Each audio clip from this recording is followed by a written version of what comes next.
Hello, folks. Welcome to the Nateland podcast. Did you know 2 out of 3 men will experience some form of hair loss? By the time they are 35, take action and prevent hair loss.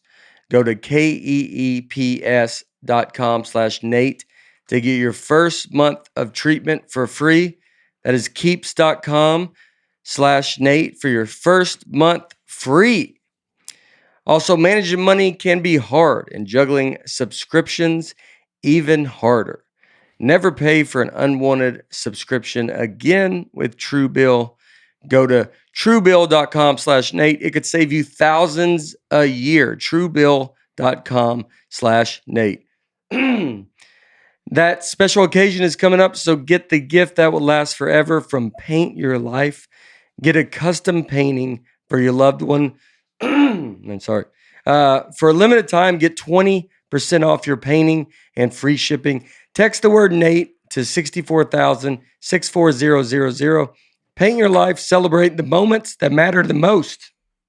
Listen to the new Audible original, Summer in Argyle, created and written by Nate Odenkirk and Emmy Award winner Bob Odenkirk. You'll be in stitches from performances by a cast that includes comedy greats David Cross, Tim Robinson, Paul F. Tompkins, and more. Listen now at audible.com/Summer in Argyle. Life is busy and your well-being is important. Athletic Greens makes it so easy to get the vitamins you need every day with just one scoop. Athletic Greens is giving you a free 1-year supply of immune-supporting vitamin D and 5 free travel packs with your first purchase. Visit athleticgreens.com/Nate for a free 1-year supply of vitamin D and 5 free travel packs with your first purchase. That is athleticgreens.com/Nate. Let's go, folks. Welcome. That's the new open with hello. Let's go is this. There you go. You know, it's pretty fun. I just thought of it now. Welcome to the Nateland podcast, as always. Aaron Weber, and look who's back. Hello, Brian folks. Baby Bates. Welcome back to the show. Thank you. Baby's good. She's great. She's under the table right now, and he's just rocking her with her foot, like he just. She's doing real good, guys. She's in the car, but it's a little chilly day, so I don't think we can. I think we can leave the windows up.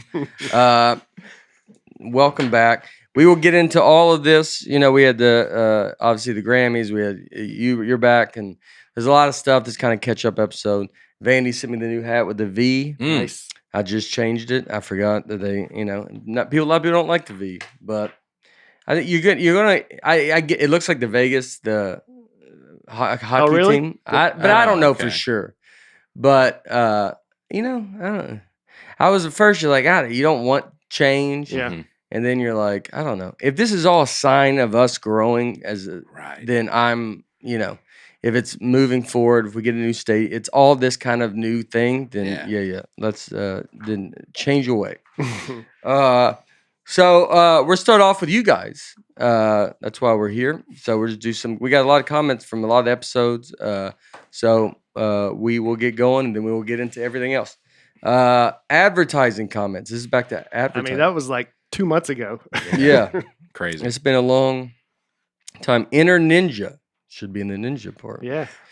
There was an advertisement for Pepsi in the 90s where if you saved up enough points, you could trade them in for a special item. In the commercial, they showed a fighter jet for an astronomical number of points that the company figured no one could collect. Well, of course, someone did, and they sued Pepsi for not gifting the fighter jet for those points. Wow. That's crazy. That really happened. It was a $33 million fighter jet. Yeah. How many points would you have to? Only Nate could drink enough Pepsi to earn points for $33 million. Yeah. Did he win? You needed 7 million Pepsi points. Yeah. And for some context, a T-shirt was 75 points. So they thought 7 million. Yeah. How would you get it? What is Pepsi? Are there Pepsi points like? How do you earn a point? 1 point a can? Is it 10 points Yeah. Like what? Oh, look right down there at the bottom. 1 billion of Pepsi. A 2-liter bottle of Pepsi is worth 2 points. 12-pack of cans yielded 5 points. But you could also purchase Pepsi points for 10 cents each. So I mean, like You could at least got a car. Yeah, you could so that person probably just maybe it's like a rich person and he's like, well, I'll just buy 10 cents on the dollar, 7 million. So he spends that to get a fighter jet that he knows is worth $33 million. Yeah. So if you buy those points, that's what 10 that's 700,000. 7 million and 10 cents. There. Does it say who the guy is? No, it doesn't have a name on here. Oh, Leonard. Some guy named Leonard. Oh yeah. That's all the information we need. 21-year-old business student at a community college. Oh. I got it going on. He went after maybe 20. Or I guess he maybe didn't buy all those points, but he looked at it as he just went for it.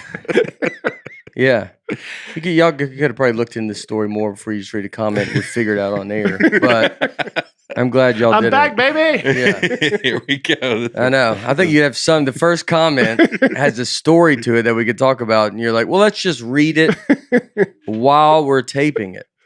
And so people at home, yeah, that's good. Thank you, Inter Ninja. Look forward to you being on the show soon. Jamison working. Apple has a policy that does not allow bad guys in movies or TV to use an iPhone. For all the stuff that they produce, I'm guessing on the Apple TV and all the movies. Well, everybody has a Mac, so I guess a good guy is one. He has an Apple on the back of his computer. That's probably pretty smart. I Googled this. I did look this up. Why would you? Yeah, of course.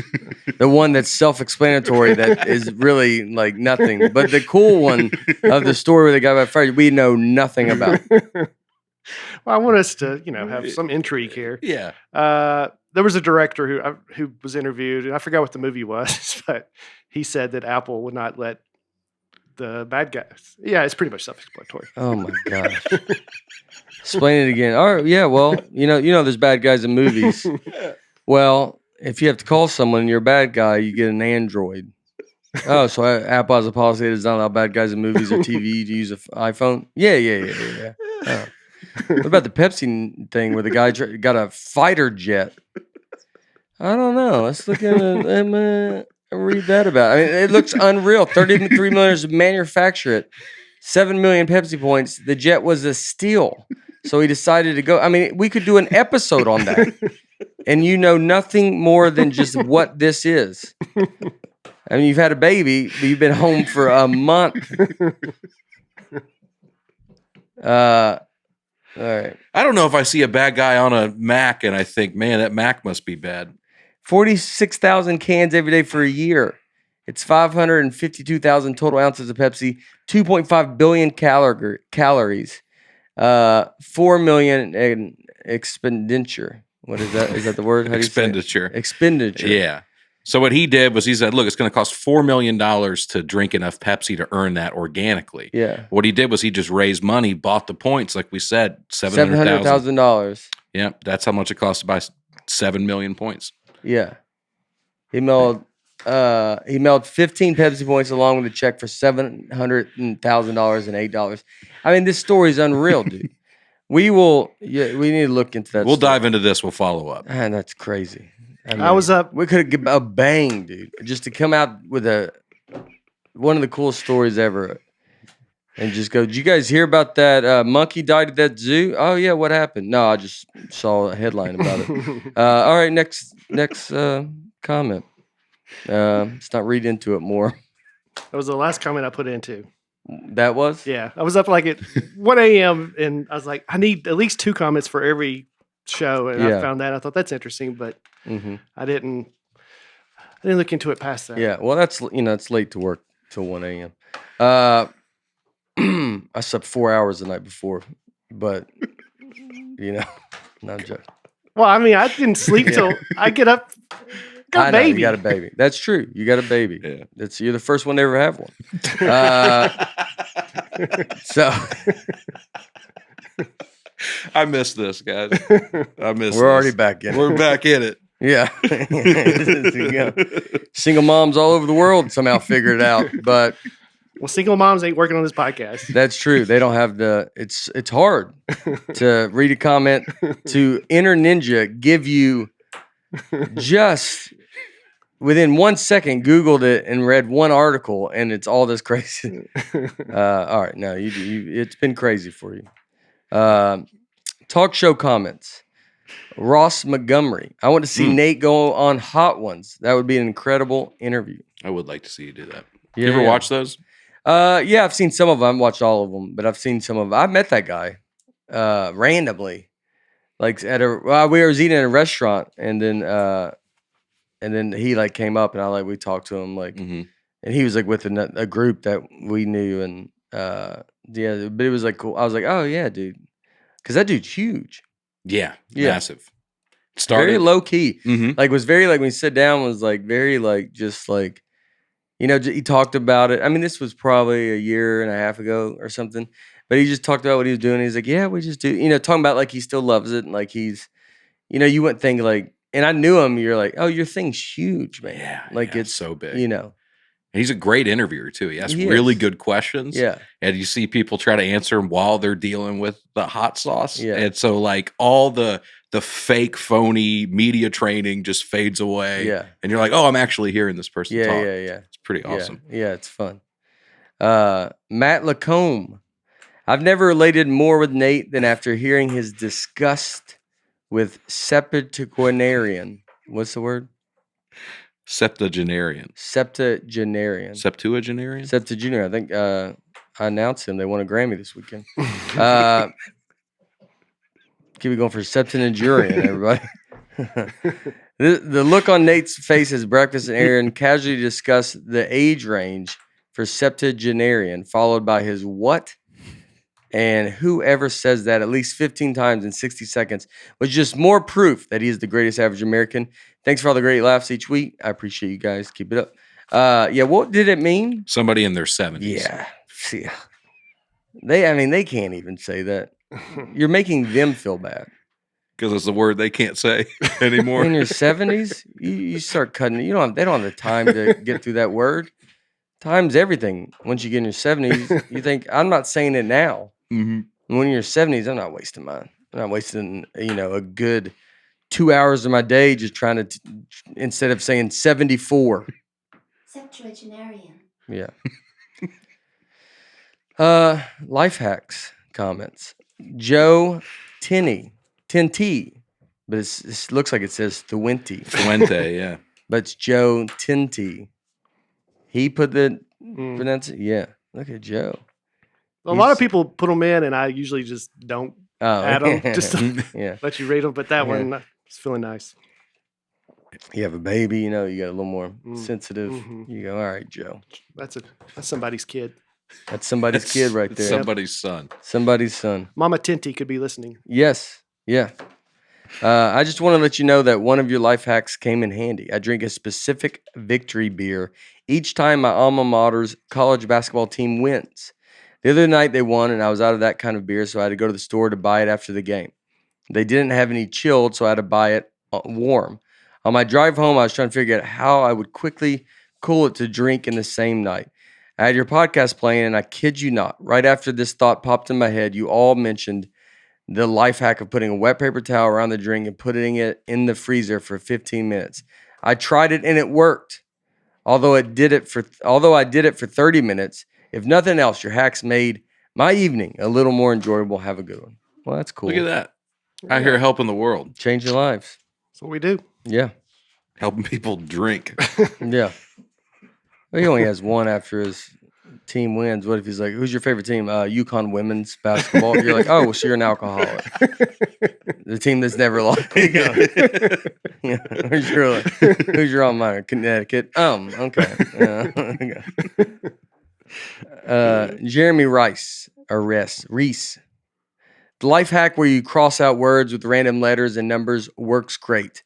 I've used this ever since I first learned about it. Since I'm not involved in a top secret international espionage, I have no clue why I need to use it, but my kid's 8th grade math teacher clearly can't be trusted. What was it? Instead of like marking out words that you've written, add letters to them. Here's a good example. You cross this out. If you just scribble through, I mean, you can clearly Yeah. see. But if you write other letters over it, your brain can't Yeah. figure out what it is. Oh, yeah. Yeah. That's a fun one if you got, That is a good you're one. writing some creepy, weird stuff. So what do you write? Just like hello over it? Hello, folks. Yeah, just hello, Yeah. folks, over it a bunch. Yeah. You got to write multiple words over it? I think it looks like they did here in this example. You just write over it a couple times. So instead of crossing out, you got to put in a good 10 minutes of writing a paragraph. It is more time intensive Yeah, for yeah. sure. Yeah. Which I would understand if you're, like I said, if you're a spy. Yeah, if you're that worried about people Yeah. reading it. But, he doesn't trust his 8th grade math teacher, so I'll do like that. And I do love that you could I hope Jeremy goes into 8th grade math, drops his kid off and just looks at him. And that teacher looks at him and they both know that the other knows. Yeah. And then they just have this weird relationship. Uh-huh. I like that. I do like that. World record comments. Nate Heikel. What? You just said it 3 different times. What would you say? I'd say Helke. Helke, yeah. Mm. You got heckle on the mind. I'm proud to say that my chiropractor has made himself somewhat of a local celebrity by setting several Guinness records. He is 7, including the tallest stack of donuts in a minute, fastest to drink a liter of gravy, 38.22 seconds. Fastest blindfolded mile run, fastest time to tie a shoe, most shirts worn simultaneously while running a marathon, 50. Most consecutive viewings of the same movie in a movie theater, Captain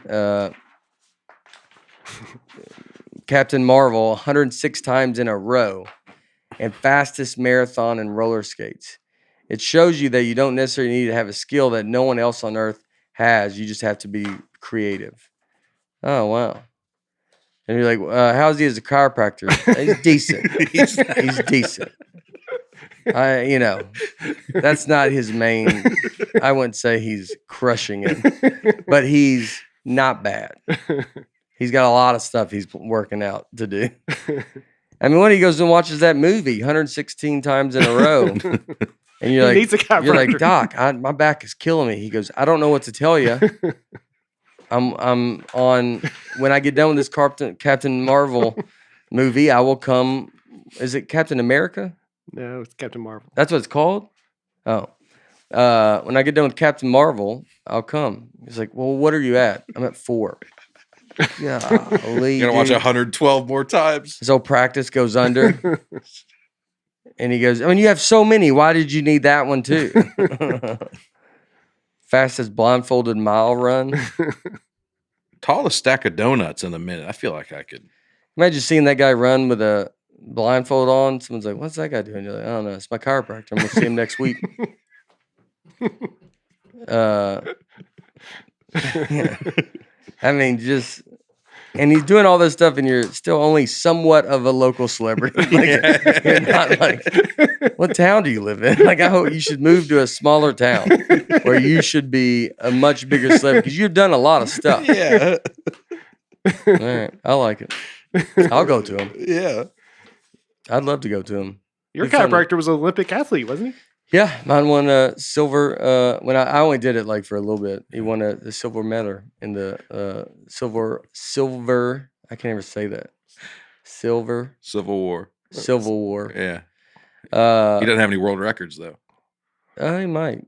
I mean, he won a silver medal in the bobsled. Is that all of them are in there, right? I think so. Yeah. I'm guessing the gold medal would have the record. Yeah, but I'm saying throughout his career. Okay. Like there's other little weird kind of things that he could win. He was a sprinter. And so they get a lot of sprinters to go to get them to get into bobsledding because the ones that are not fast enough to actually, like they're fast enough, obviously, but then there's another level, and so they're like, "Well, just come here and you can do this bobsledding." Have you heard this new thought experiment going around the internet that I've been obsessed with? Usain Bolt versus Joey Chestnut. You have to eat one hot dog and then run 100 meters. Who wins? Usain Bolt obviously faster, I'd But say you George You gotta chestnut. swallow the whole hot got to dog. eat the whole hot dog. You gotta can be eat it at swallowed. the beginning or at the end, Oh yeah. whenever you want. It's tough. Oh, the beginning or the end? I You think the end, Usain might have a chance. But I mean, what's he going to run? Just 5 seconds slower. That's right. So it's Yeah. like but he can maybe eat a hot dog Considerably more quickly in than 5 Usain seconds. Bolt. Yeah. Yeah. So I think Joey Chestnut's got it. Yeah. And that one's not bad. You like that better than the Doors versus And Wheels? Doors. Ugh.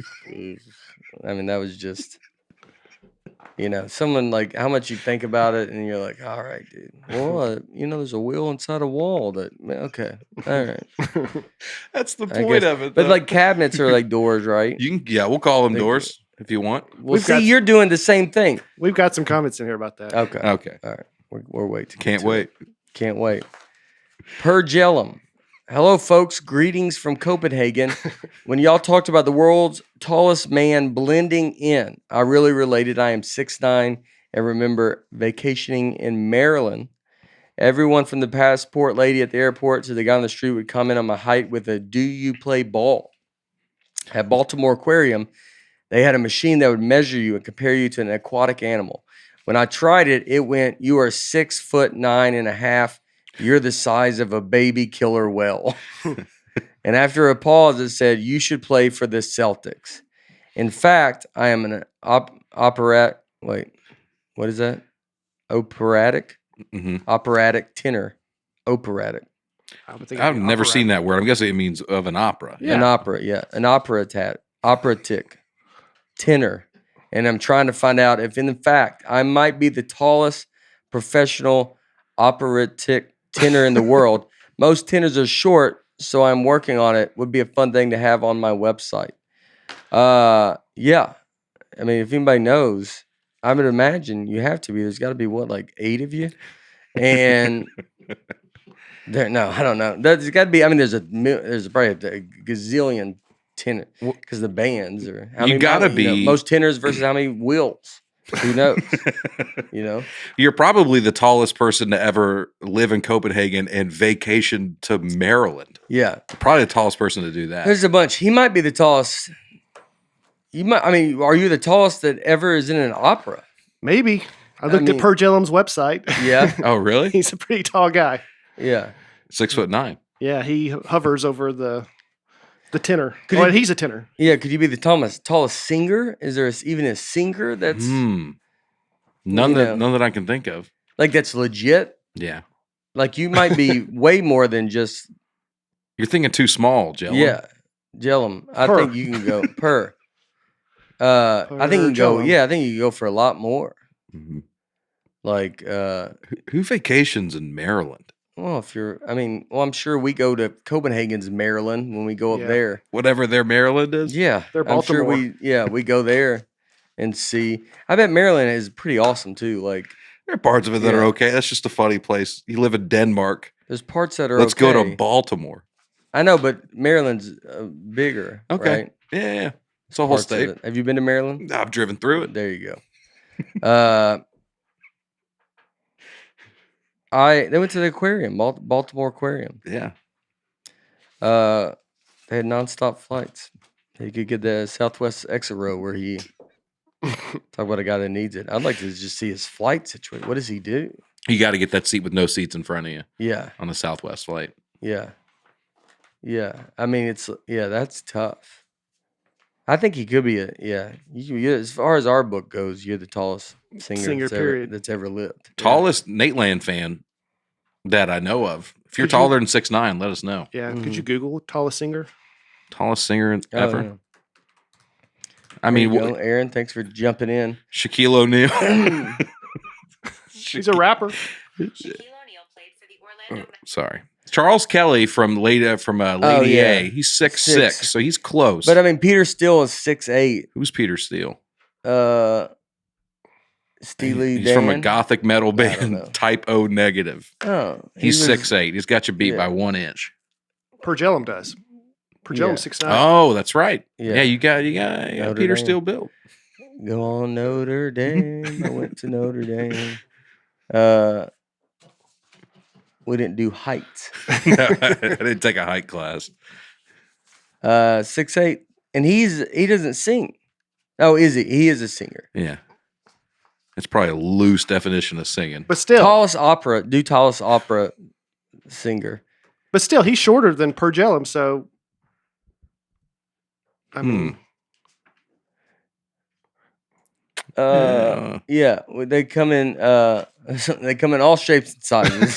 Like, well, yeah, okay, yeah, they do. No answer, just the answer is they come in all shapes and many are surprisingly short compared to the impression we have of them from video performances. These are our sources. This is from a Reddit account that they've since deleted it since they posted this comment. Was there another thing? But it's like, what is the highest? No. That's the highest tallest, voice. What is that? the Australian one? Yeah. This one? Just click one and see. Okay. If y'all could jump in and help out, it'd be great. Bates was doing great now. He's already back on board. Aaron, you're shifted. I wonder, you know how many times you go, I wonder what it is as you sit in front of that computer. Yeah. And you just go, all right, let's move on and not try to be fun about it. Don't you think sometimes it's more fun to just leave it open-ended? Sometimes. But ponder philosophy. But the point of this is to be entertaining and funny. Right. So it's not supposed to be like, I wonder who the tallest opera is. Okay, next thing. We're not just giving this is not called homework for the entertainer. Like if everybody's at home, it's not like, guys, look up who's the tallest opera person, and you do the work. Tell us next week. They go listen to these ads. They do us a favor by all that stuff. And they're supporting us. But you guys let us know because it's difficult when we do it. Okay, I'll look into this. I'll get back to you. Yeah, it's been 3 months. Pergellum might be vacationing here. Who goes to Maryland? Better than Baltimore. You should go to Baltimore. You and him should go to the Baltimore Aquarium, and I think you'd have a good time. I'm sure it'd be real different from the other aquariums I've been to. You think you're the size of a baby killer whale as well? They say the same thing to me. Yeah. You should not play for the Celtics. Just a different, They start asking you, how did you get out? We actually think you are a baby killer whale. How are you even doing this game right now? Founding Fathers and Supreme Court comments. Steve Savage. Stasevich. Israel Bissell. I don't know. Joe Biden. Israel Bissell, who actually rode over 300 miles to Philadelphia to warn of the war. Paul Revere only rode just over 10 miles. Revere, however, had a better name that was easier to rhyme and sell as a hero. A man who wrote the book about it was actually good friends with Paul Revere and kind of created this folk hero narrative. Israel Bissell kind of got left out of history basically because people thought his name was dumb. I'm glad to hear that's been going on for a long time. Because you do think all back then they were like figured it out. And you're like, it all boils down to it's a lot, dude. What's that guy's name? And then they, that is crazy. Paul, let's just go with Paul. Paul Revere. That's crazy. Actually rode over 300 miles to Philadelphia. And no one, I care, Israel. They should have called him Izzy. It's all about, It's about branding, dude. Yeah. I mean, he looked at Paul Revere as a joke. Rode 10 times. No, 300. He rode 30 times 30 times as much. Wow. On a horse, right? Yeah. 300 miles. That's, golly. And Paul Revere, stepped out of his door and yelled it. I think something's happening over there. That's all Paul Revere did. Yeah. Am I crazy? Did y'all hear that? And he goes back inside. Dustin James. Hey, guys. Big fan of the show. I really enjoyed the last episode about the Founding Fathers. I went to the National Archives a couple of years ago and was stunned to find out there's a handprint on the Declaration. I asked a guard who nervously said it was somebody in the preservation department who handled the document without gloves several decades ago. thought you guys would like to know. Man, that's a tough one for that person. To leave a handprint on it. Wow. Yeah, and just be. I wonder if they, do you fire them? Yeah. And if you're like, well, that's not fair, you're like, well, that's, really the only thing we have a pretty strict policy about is don't touch it without a glove. Have you ever watched Antique Warehouse? What is that show? Roadshow. And then you're just like, don't, that's Got tough. Cheeto dust all over his fingers. You could also say, why was it out like that? Like, why was it so out that they were like, some guy just walked in, There you go. Jacob Kladinsky. Maybe someone's like, they're like, maybe no one noticed. And you're like, Let's put it back. yeah. Just put it. You couldn't do anything, It's like one of those things. If someone's like starts shaving or cutting, and they get too far, then they're like, "Well, I guess I got to shave." And they start doing it. Next thing you know, you're like, "Just make up a fake one, dude." Like, dude, no one knows. Do you know who Israel Bizzle is? And he goes, "No, exactly." Jacob Kladinsky. Kladinsky. Yeah. Jacob Kladinsky. Kind of like that name. I work in the what is that? Appellate. Appellate. I work on the appellate practice of a law firm in Washington, D.C. If someone said that to me, would you know what that means? I know what the appellate courts are. It's for appeals. Oh. That's what the word means. I like how you emphasize DC. Yeah. I would be like, oh, man, what's D.C. like? That's what I would say out of all that. Oh, D.C. is one of my favorite cities I go to. That's exactly what I would say to him. Never talk about his law firm ever again outside of that. There'd be it would just be moved on. Part of my job is to coordinate and file briefs at the Supreme Court. Our office is just a short distance from the court, so I often listen to the podcast to and from filings. You can officially say the Supreme Court episode of the Nateland podcast has been played at the actual Supreme Court. I like that. That is amazing. He would have to get that. He would have to tell me about that. Like, where you live at in Washington? D.C. doesn't matter, Nate. I'm here to tell you something that you are going to want to. Oh, okay. And then I would be like, yeah, I'm glad you told me that. That's cool, man. We're basically Supreme Court judges. Right. We're not far. That's all it takes. Heartbeat away. We're closer than most. Just a heartbeat away. Mm-hmm. By the way, Jacob.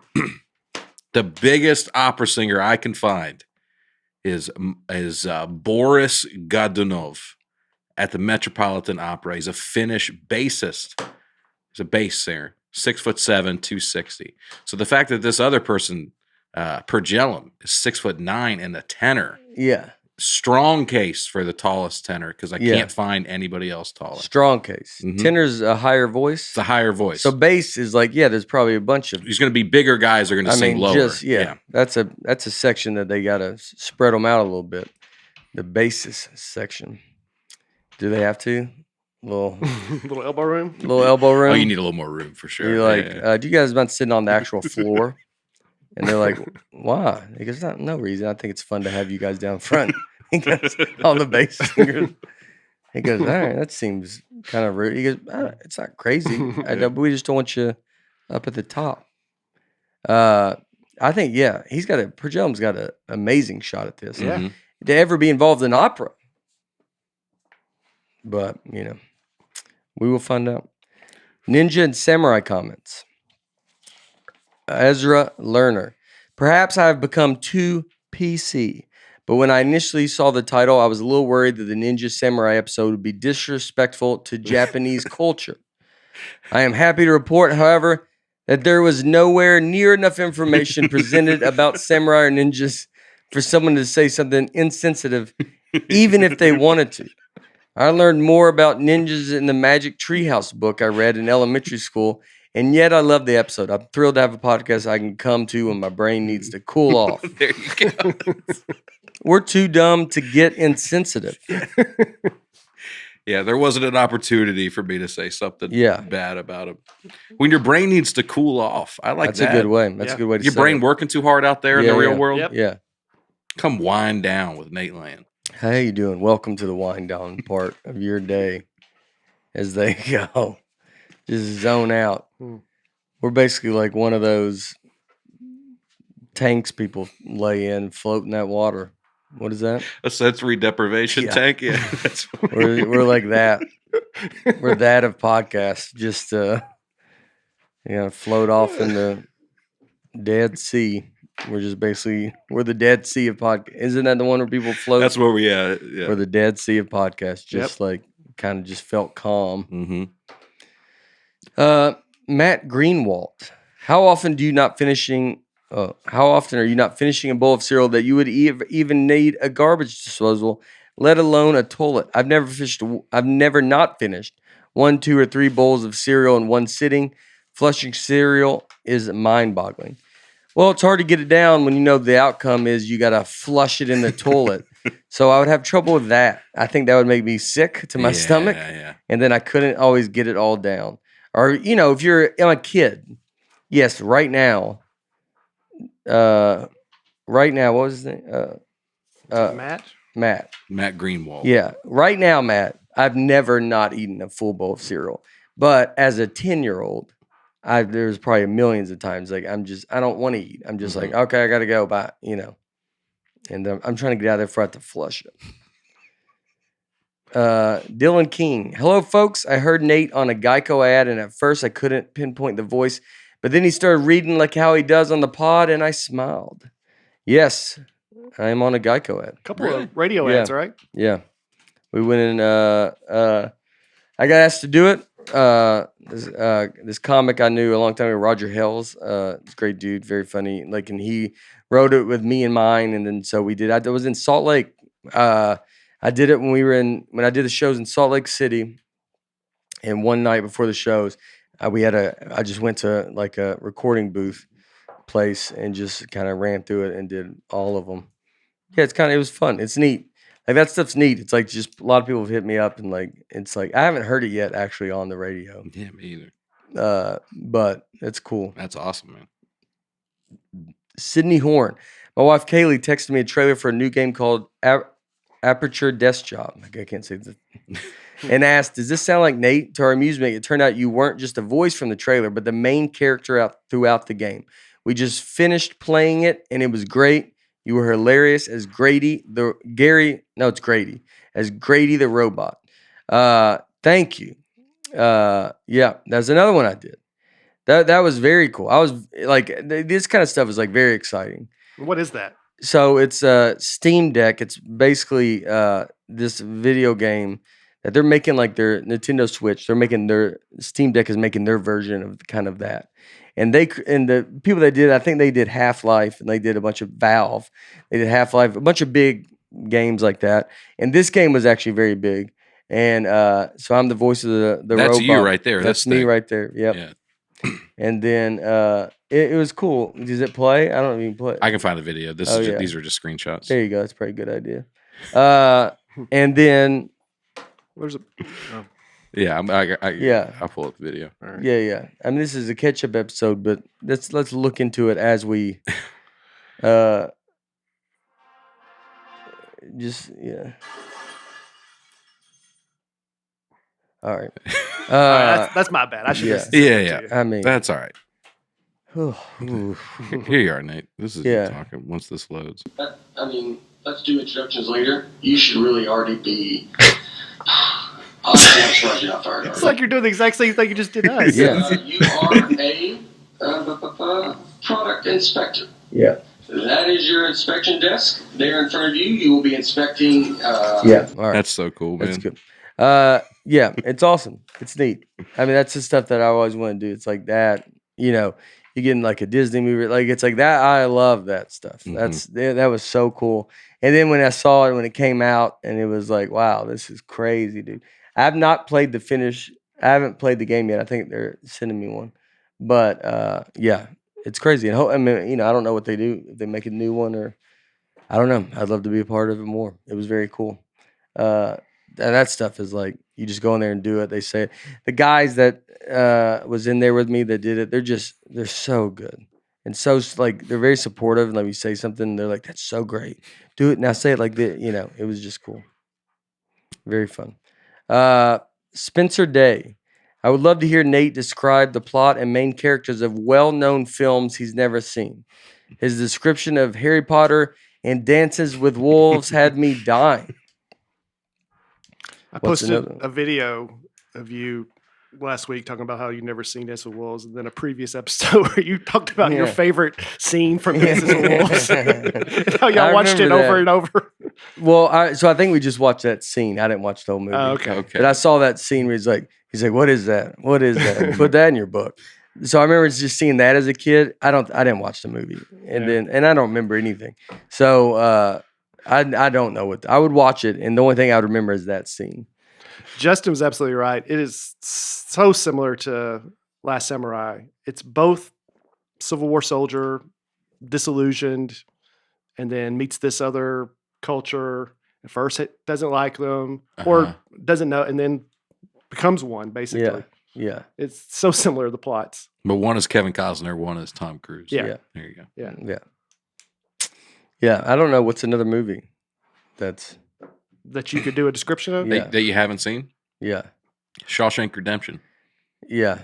I don't even know. I know they're in a prison, right? Like, Yeah. I've seen a picture. So it's guys that are in a prison. It's a good start. Yeah. This guy's in a prison. Yeah. What happens? They're someone needs redemption, Mm-hmm. and I guess his name is Shawshank. Mr. Shake. Johnny Shawshank. That's Morgan Freeman's character. and Yeah. His wife wants to get him out, and then he's been wrongfully accused.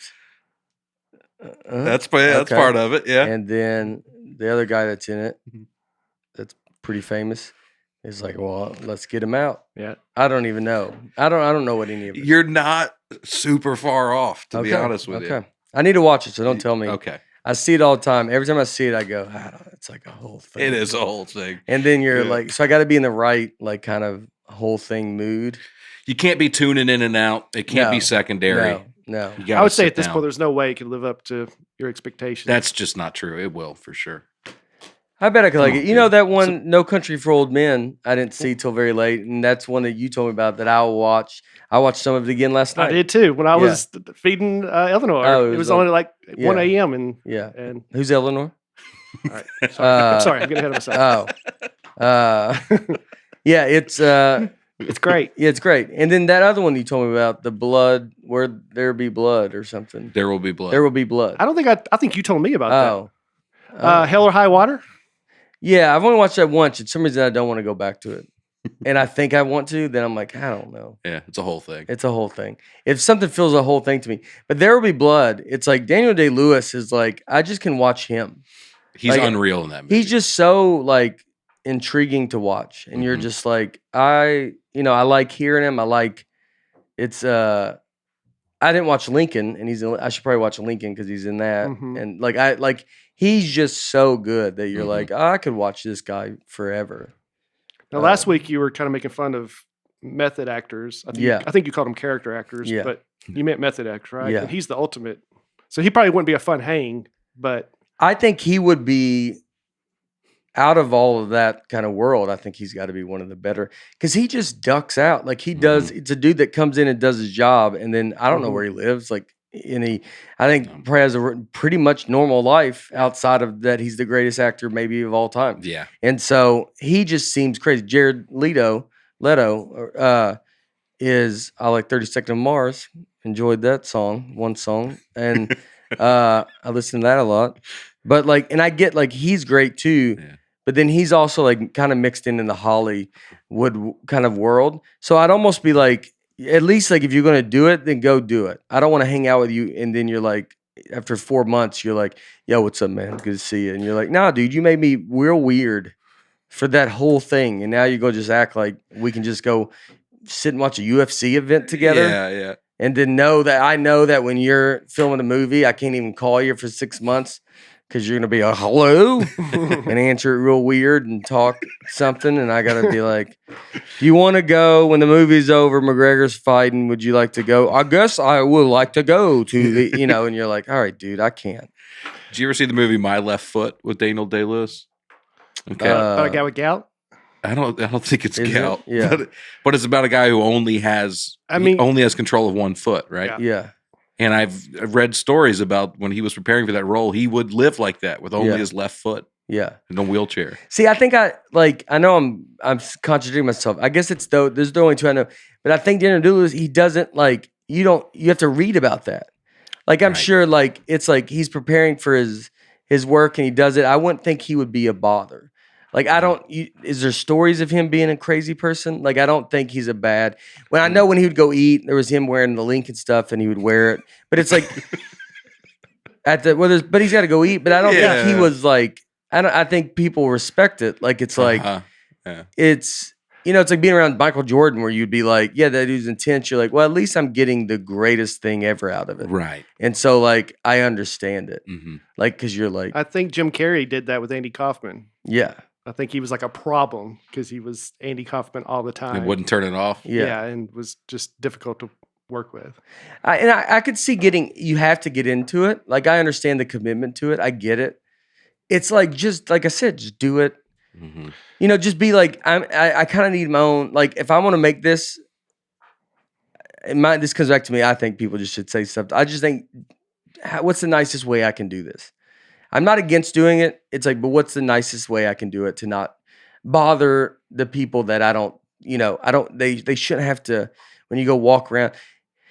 When you see this stuff, like even now, like I've seen some of this world, it's like you feel like the guys that work at all this stuff, they're all very like when you walk up, they're like, oh, hey, what do you need? And you feel like they feel very like they get just like told, don't be a bother to any of the artists and all this stuff. And you're like, it's like more like, you're like, I don't want to, that guy, I'm that guy. Yeah. I just got very lucky with this, that this worked out. But I mean, I would have done his job. Like, I don't. And so you want to be like, no, dude, get what, they help you when they want to help you. But then you're also like, I mean, I want to sit and talk with you too. Like, it's not that big of a. So I could call you? You can. Yeah, we call. Somebody posted, I think it was Matt Oregon posted that Laurence Olivier did a role with Dustin Hoffman. And Dustin Hoffman stayed up for 3 nights straight to get ready for the role because he was playing a drug addict or something. Yeah. And he shows up on set. He hadn't slept in 3 days. And Laurence Olivier said, have you ever tried acting? Yeah. That's funny. Yeah. Basically saying, what's the point of that? Just act. Just act. Yeah. That's very funny. Yeah. Yeah. I get, if you're playing some weird thing, I understand the idea of commitment. I think about when working out. Like if you go work out, you don't want to work out. If you go into it going, I don't want to do this, it's very hard. But if you go into it, when you see those guys work out, and it's like it's like they got like their energy when they walk in there is like a gorilla, and they're just like, I'm here to get like. And I think you work out better that way. So I understand the reasoning behind it. It's like, well, what's the solution to be like? I don't want to tell you can't do that, but also what's the solution to be like? How do you not be a problem for like everybody else?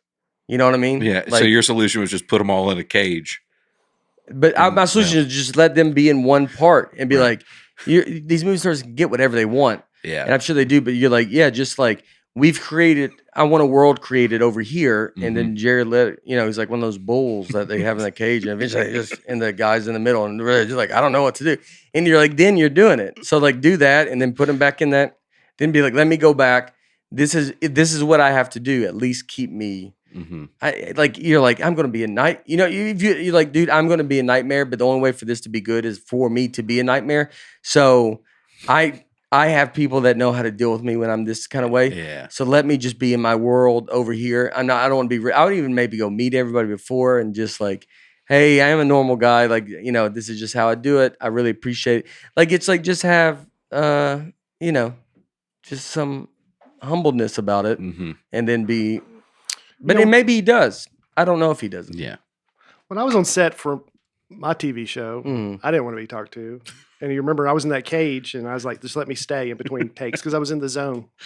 Because you were a method actor. That's right. Yeah. That's good. You played a serial killer. Yeah. I heard you got to look at the. I did. Yeah. Yeah. It's great. Did you really? You got to look at the show? Yeah. How's it look? It looks good. Awesome, dude. Yeah. Greg, I hung out with Greg, Redding, California. And so we hung out and then he was like telling me about it and stuff. And he showed me like just the clips of y'all and Mhm. stuff like that. Oh, that's awesome. But I read the script. It was cool to see it with the script just because I read the script when he wrote it before it got sold. And I was like, this is so good. Yeah. And then, I read the pilot. And then, so it's neat to see it and then be like, I mean, he's just like, I can't wait to see it, man. he's like a guy that's like he's Daniel Day-Lewis type. Like this dude, he's a problem.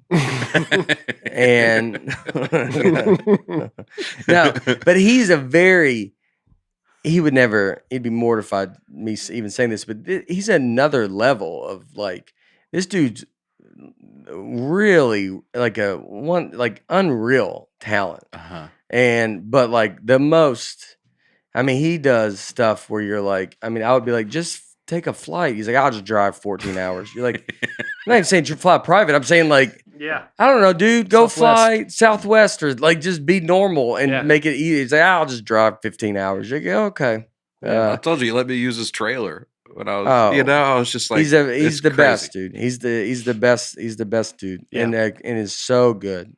All right, Elizabeth, if you're thinking of doors versus wheels, Here we go. Then you have to consider all doors like kitchen cabinets, fridge doors, appliance doors, dollhouse doors, etc. Fine. You're still fine with it. Yeah, that's all part of it. Those are all. We'll so- count all those as doors. Yeah, I still think wheels wins. Well, I think you're going to spend a lot of time arguing about wheels more than doors. So I think I would spend it would be a lot of time of going like, come on, man, that's a wheel. It moves in a wheel, and you're like, okay, because that's when I said the other doors. I go, what about these cabinets or these doors? And you go, all right, that's fine. Just make those doors. Yeah, You said count it- those. Yeah, you said it like the same way I'm saying about wheels. You're like, yeah, I'll count that. We have Count them all. all right. There's no way to find. Is there a real answer to it? I think the fact that Lego makes 100 million wheels a year Yeah. has to make them a favorite. Yeah. Has to make wheels a Is favorite. there a way to get to the? No, that's kind of the fun of it, is that Yeah, it's just a there's thought no way, experiment. yeah. There's no real answer. What if you guys actually like put this effort towards like jobs and creating stuff? Like, do you think that would be? What if you did that? You know what I mean? There's no answer to it. So what's the point of even talking about It'd be it? a lot less fun. It's fun to. How much do y'all not have to do that you like to? Did you come up with this? No, he's talking Like- like I'm in a group that came up. Yeah, like that you like to friendship class? You debate this, and then you're like, yeah. You debate something that can't be like solved. What was the other one that you did that you said earlier? Joey Chestnut versus Usain Yeah. Bolt. Like that one's like That's a fun one. that's a fun one, but it doesn't lead into just mindlessly.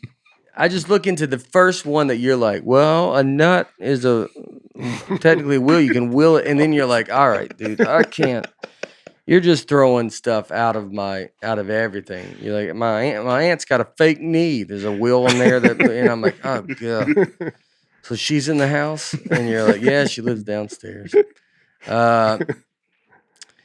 Nick Braunwell, wheels versus cars might be a close race if you kept it domestic, but wheels win by a landslide. When you remember our friend the shopping cart, think of how many shopping carts are in every one store. Think how many doors are in every store. How many shopping carts Or can there be? hotels. 100? Hotels is where the doors are at. Yeah, but there's more wheels in a hotel than doors. Yeah. Yeah. Oof. I don't like that there's an end to this. Like there's not What do like you mean? That like- there's not an end? Yeah, there's not like a really nowhere to go. It's like I would want the clarification of what a wheel and a door is. So if you start picking apart wheels, then it's kind of like, all right, now I've got to choose cabinets. I mean, I'm thinking of like a door and Mhm. like a tire wheel is what I was thinking. And maybe shopping cart wheels, I guess you could do, but it's like wheels that move something and they're rolling. Office chair wheels? You count those? I guess, yeah. It's a tough one. And then it's like you're down a spiral. Then I'm already out.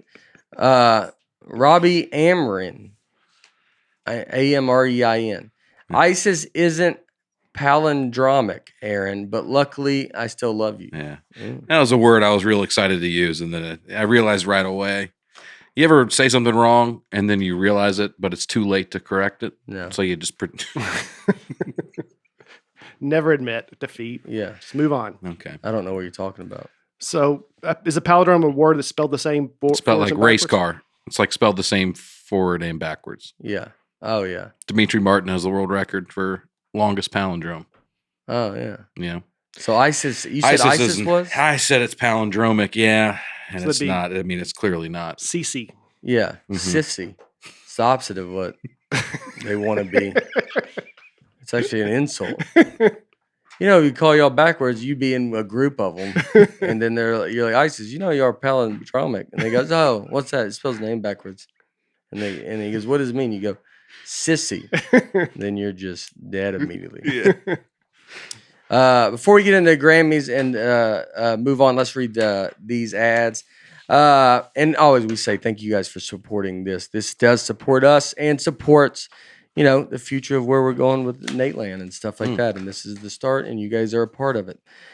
From forgotten free trials to automatic renewals. When big companies keep charging you, Truebill is your secret weapon to save you money on subscriptions.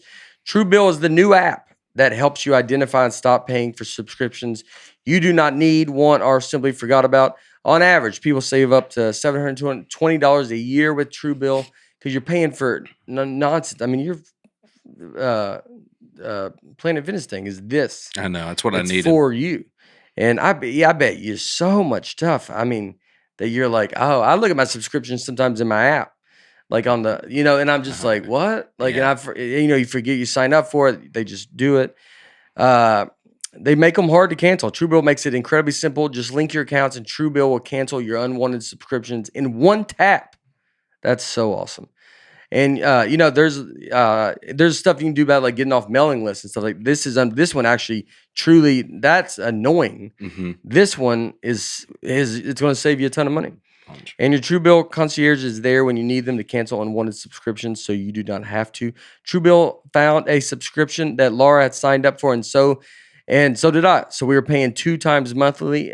They've saved us a lot, and I use Truebill, and you should too. It has over 2 million users and helped save them over $100 million. Did you go into subscription overload during COVID? Well, take back control of your subscriptions with Truebill. Do not fall for subscription scams. Start canceling today at Truebill.com/Nate. Go right now. Truebill.com/Nate. It could save you thousands a year. Truebill, Truebill.com/Nate. Also, guys, give Keeps a try. I think this is so easy. It is always worth taking the time to try. Like you could take it. I could. Yeah, I think you could because I don't think you're too far. Like you have a lot of hair still. Thank you. So you do. So Keeps offers a simple, stress-free way to keep your hair. There are only 2 FDA-approved medications that can prevent hair loss, and Keeps offers both. They have a virtual doctor consultations and medications delivered straight to your door every 3 months, so you don't have to leave your home. The treatment starts at only $10 per month. Is discreet packaging. Prevention is key. Treatments can take 4 to 6 months to see results, so act fast. And I mean, like it's almost like you could do it now, and like you would just stop. But are you ever going to go bald? You think completely bald or? Probably. Yeah. So you could stop it now, where you're at. Oh, like stop in his tracks. Yeah, and yeah. just Oh, yeah. stick with this. Just stick with this, which is a good thing to do. I might need to keep going. Oh, you want to write it out. If you notice thin hair, then start now. Go online and look at their before and after photos to see for yourself. If you are ready to take action and prevent hair loss, go to keeps.com/Nate to receive your first month of treatment for free. That is keeps.com/Nate to get your first month free. Keeps.com/Nate. Also, we ordered a painting that I thought of using 2 different pictures of Harper and her favorite horse, Flame. It was easier than I thought. It was going to be much less expensive than I thought. I thought we were painting, having to go through a whole thing. We uploaded the 2 pictures and told them in the online order form how we wanted it together. And seriously, gosh. like it just took a little bit. So this is it.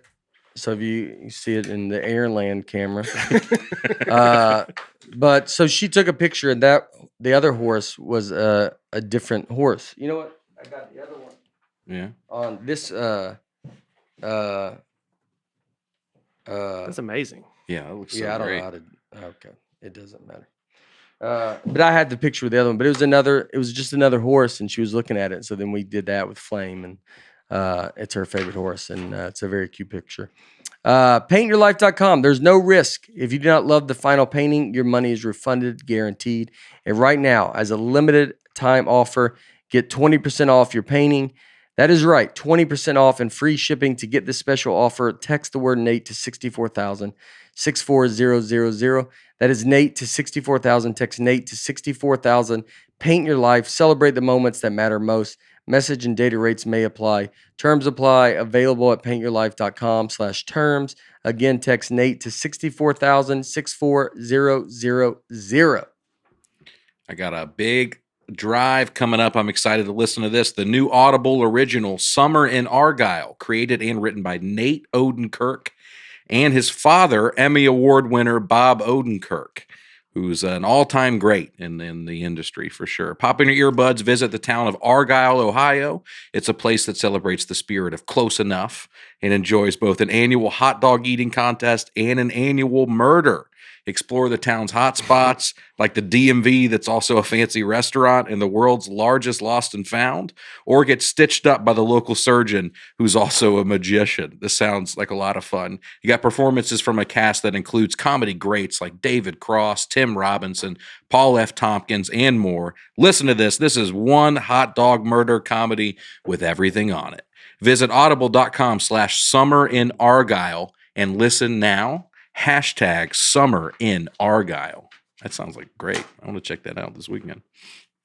And finally, we all have a new routine. It's a product we use every day. It's Athletic Greens. None of us eat very well, me better than these two guys, but we're all looking for simple ways to try to be more healthy. This is a great way to start every morning. You just take a little bit of that powder, scoop it out, put it in a water bottle, shake it up, drink it. You don't have to eat anything healthy for the rest of the week. That's the way I've been using it. Taste is great. It's easy to make. Drink quickly. Contains less than 1 gram of sugar. I'm worried about sugar. No GMOs, no nasty chemicals or artificial anything. And if you get a subscription, it'll come with a year's supply of vitamin D, which is very, very important. So right now, it is time to reclaim your health and help your immune system with convenient daily nutrition. 1 scoop in a cup of water every day. That's it. No need for a million different pills and supplements to look out for your health. To make it easy, Athletic Greens is going to give you a free 1-year supply of immune-supporting vitamin D and 5 free travel packs with your first purchase. All you got to do is go to athleticgreens.com/Nate. Again, that is athleticgreens.com/Nate to take ownership over your health and pick up the ultimate daily nutritional insurance. Welcome back, everybody. It also does this. Oh, man. Yeah. I didn't know that. This is the Grammy part. Here's my if you can, I don't know if you can see it close. It's they give you a nominee medal. And so I got this sent to me a couple weeks ago, but Nice. so I will always have this. Which is That's very awesome, cool. man. Grammy nominee. And what did they tell you? I mean, that's a line that's you're going to be introduced that way forever. Grammy. For the rest of my life. Yeah. I'm a Grammy nominee. Grammy nominated comedian. You look like Kramer with his motorcycle helmet. Yeah. I'll be honest, wearing this helmet when I did this. Well, let's go ahead and bring my wife in, Laura Bargatze. All right. First time on the long time. No, what do I want to say the opposite? First time caller, long time listener, and no, I always looked at the other way. I always want to call into a place and go, first time listener, long time caller, the opposite. Yeah. You just called in. So this is the helmet I wore. Bought it at Blizzards in Charleston, West Virginia. So we went. I'm sorry, I don't want to get ahead of you. This was all your idea. So this was my idea. So wearing the helmet was it's so they were going to do. I might take it off because I can't. No, please leave it on. Oh, leave it on. I think it's great. Yeah. So this was my idea, and I would say take it off. well, it's already on. Okay. So, and that is I feel too protected. much. I think this is you're supposed to take this off, but I think it looks cool. I don't be bothered. I'm a Grammy nominee now, dude. I can't even go out in public, so I wear this. I'll be honest with you, wearing this, I think if I'm not a comedian, I could wear this on the red carpet and they would just be like, oh yeah, that's what someone's doing. He's making a statement. I mean, there's like, yeah, I would Punk. fit in. If I wore this helmet on the red carpet, I would have been like, I don't know if they would have talked about me. They would have been, there's so many other people. They would have never mentioned it. They had been like, oh, that one guy wore a helmet. They're like, I mean, how many helmets do people wear every year to the Grammys? 30, 40? You know? So we did, so it was my idea. So I saw, so when they presented all this stuff and I got sent like the script of like what they're going to do. So I did the pre-ceremony. My award, mainly all the awards are done on the pre-ceremony. There's only like 10 that they do on the other one. And so sometimes comedy gets into the real one and sometimes it doesn't. And it's like, I think it was in like the last 3 years and this was the year that it wasn't. So I get the thing and they were going to, in LeVar, what's his name? Burton. Yeah, LeVar Burton. He had that, they read in his script to say like, this next presenter is a comedian. And so he had that keep your hands in, making a little fun, silly joke about that. So when he said that, I started thinking about like, well, what can I do? And I was worried, like, at first I thought I could walk out with like security or something or like do something kind of like that. But it's like, it needs to be simple. It needs to be silly.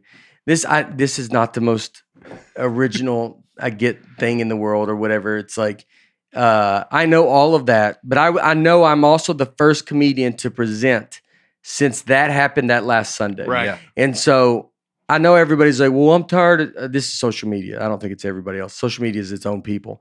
Yeah. But it's like social media, the kind of world's like, well, I'm tired of talking about it. You're like, well, obviously, dude, people still have. This is the second award show. Yeah. So it can't be like you're tired of talking to your friends about it. This award show has to somewhat address this. And, as I've said the week before, I'm a big I'm on Chris Rock's side, as I think most people are. And I don't want to just go out and like trash Will Smith or something like that. And then so I was like, oh yeah, I'll just walk out wearing this. And then we told the Grammys, and they were very cool. They were like, look, we'll let you do whatever you want to go do. They're like, could be a risk, but you can go do it. So when he brought me up, I mean, he was getting laughs with that thing. And then when I walked out, it did good. I mean, we're in this room. So that room is like 2,500 people are in this room during most of the day. We're in another separate room doing this. But when I went up, it was like basically at the end, like the last, like probably like 12 awards or something. So now the room is much, I mean, it's like a quarter full, if that. And so if it was 2,500 people there, I think it would have been a big laugh. But I got a pretty big laugh. But I mean, I don't even know, 200 people in there maybe, like towards the end. Because now the Grammys, the doors are open. It's all kind of, everybody's kind of switching, going over there. And the only people there are really the people that are still being nominated. The Grammy, it's very cool. They've seen us behind the scenes and seen how they run it. So I came up with this idea. I sent it to, you have a publicist. My publicist, Rob Greenwald. He's a great dude. He was with us the whole time. And I sent it to him, and he sent it to the Grammys. And then they're like, all right, you can, do it. Rob's like, I think it's funny. Rob's like, we were getting other opinions about other people to be like, is this stupid? Is it like, am I dumb for doing this? And then I was like, yeah, it's just an easy... it's like just an easy joke. Right. I wanted something to be stupid, something to be silly. That's what this was. I'm not making a statement. It's like everything that I do, like I'm just being, I made fun of like, this would just, the point of it, it's like, why would I wear this helmet is because it's stupid. And so why would I wear it? Like I said, it just highlights where you would hit me. It would do nothing. It protects my hair. And so it's that was the fun part of it. And I truly believe everybody's taking it like that. They took it as fun. Right. I thought what Trevor Noah said was like, we will keep everybody's mouth was perfect. Trevor Noah, I thought, did unreal. What did he at say? hosting. He just said like, we're gonna get out awards. This is gonna be a concert with just awards given out in the middle. And we're gonna give out awards. We're gonna listen to singers. We're gonna keep everybody's names out of our mouths. And that got a big laugh. Yeah. And then whatever. And then Questlove said something too when he went up and he said like, just keep 500 feet away from me. But it was like, I thought it was like, it just ended up being perfect that you're like, oh, the Grammys did it great. Where it's kind of like putting a button on it, being like, let's move on. And they just, everybody laughed with Trevor Noah. Trevor Noah I've hung out with him a couple times. Dude, one of the nicer dudes Really? you could ever meet. I mean, a great person. Very, very friendly. And I know if people could not like, the political stuff, whether you like him, you're on his side or not on his side. But overall, I can just tell you, he's a great, great guy. And I think he really showed it hosting it. We were watching and it was like just pleasant. It was like nice and fun. And he just kept it moving and stuff like that. So, I think it ended up working out. The worked out response was great. the way The audience, the shots of the people in the audience. Yeah. I mean, it was really laughing. at Yeah, this. yeah. Yeah, I am going to tell you, it's hard for me to hear, but Kept your hair nice. It did protect your hair. it did. Yeah. Yeah, a little bit. So But where my were you? real- my Where were you, real- Laura, when all that was going on? They had like a backstage area, so I was just sitting from like 12 to what time? We were there. So No, 11 this to- is me and Laura. That's us Oh, that at was the at the Grammys. Grammys. Do you have that other picture of on the red carpet? That's us before. Oh Here's yeah. the red carpet. Oh yeah. There's a good one. We could send that. What's the other one that's got no on the Where's the one where the red carpet is? It people asked me because they were like they wanted pictures of her. So Oh, that one. the sun was in my eyes. That was, I mean, I went out early and the sun was like, some I could make it, some I couldn't. That other one before that, that's good. the other one Yeah, that's before a that good- was a good That's one. a good picture. It was just kind of sunny and I was like trying to do it. I don't know how to smile either. New headshot. Yeah. There it is. I have no idea how to smile. But Yes, you did. Amber Lehman. Lehman, she was our stylist that got us this kind of thing. People always ask us. She helps me with a lot of my clothes. I know I'm not trying to talk about stylists and all this stuff, but when you go do all these shows, it's like you try to wear something that's like kind of not insane, Right. Who were you wearing? and I don't know, and Who are you wearing, Laura? we don't know. We don't know. Yeah. We're not. It's just two kids from Applebee's, so we don't know what we're wearing. Mm-mm. Joseph A. Bank. Yeah. Burlington Coat Factory. Yeah. It'd been great just to be, what are you wearing? Dillard's. I did say that, and all my friends said, no, do not go to Dillard's and get your dress. So, Target. So, yeah, Laura looked unbelievable. I'm a big fan of her hair like this. Yeah, Laura. She was nervous about it, Thanks. but I loved your hair like that. Thank you. And then, That Laura was, looked awesome. She had to walk around professional. those. Yes. Yeah, what was her name? She was great. Genevieve. Yeah. From And then Los she Angeles. was awesome. And so they came. I mean, it was the whole Hollywood experience. And then so we go. So we had to. I was in Charleston, West Virginia the night before. It's so funny to go, and it's like doing a show of those people. It's so awesome. Yeah. And you're like, these are the people I want to hang out with. Uh-huh. And then you go to Vegas, and you're like, it's the complete opposite. And then we're going to Poughkeepsie this week, and Buffalo, and Syracuse, but it's so it's like here's a little bit of like uncomfortableness. It's cool to see all this stuff, and then a little bit of like I don't know. You're like I like my buddies, and you're like if I had it's me and her there, but if like we had like a group with us that's our buddies, and then you're like oh yeah, that would be Yes. awesome. Yeah. And Rich Day was there, but he was sitting somewhere else, and there. So we had to get up at 8 a.m. right 7:45 or something. Yep. And so 8 a.m. to 10 a.m. was getting ready. So I had Eric. It's called glam. Oh, glamming. Yeah. And then so Eric, who's my barber trainer, Eric Miller, he went and he came with us. And then, so he cut my hair and did my beard and stuff like that. And then she sat over there and did all her hair stuff and makeup and all that stuff. And then, so we got ready from like 8. We went to the car like 10:30, and Netflix was cool. Like we had a car that just kind of, cause you just like, you ain't ordering an Uber afterward. Mhm. Like it's kind of a whole thing. Right. And it's a zoo. So it's like, you just kind of need so Netflix was cool. And so we get there, we had to do a COVID test. Negative. We did a COVID test. We had to do one before that too. They changed their mind. And then they changed their mind. The day of Yeah, COVID it's test. yeah. And so they had the day of, they're like, "Well, we're gonna do them again." You're like, "All right, I don't, you know."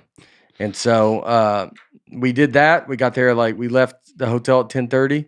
Got there, and then I did the run through. I walked on stage. I had the helmet. They said, "I'm gonna say this," and and the line of it looks like my face is just open and you can hit whatever. That wasn't in the.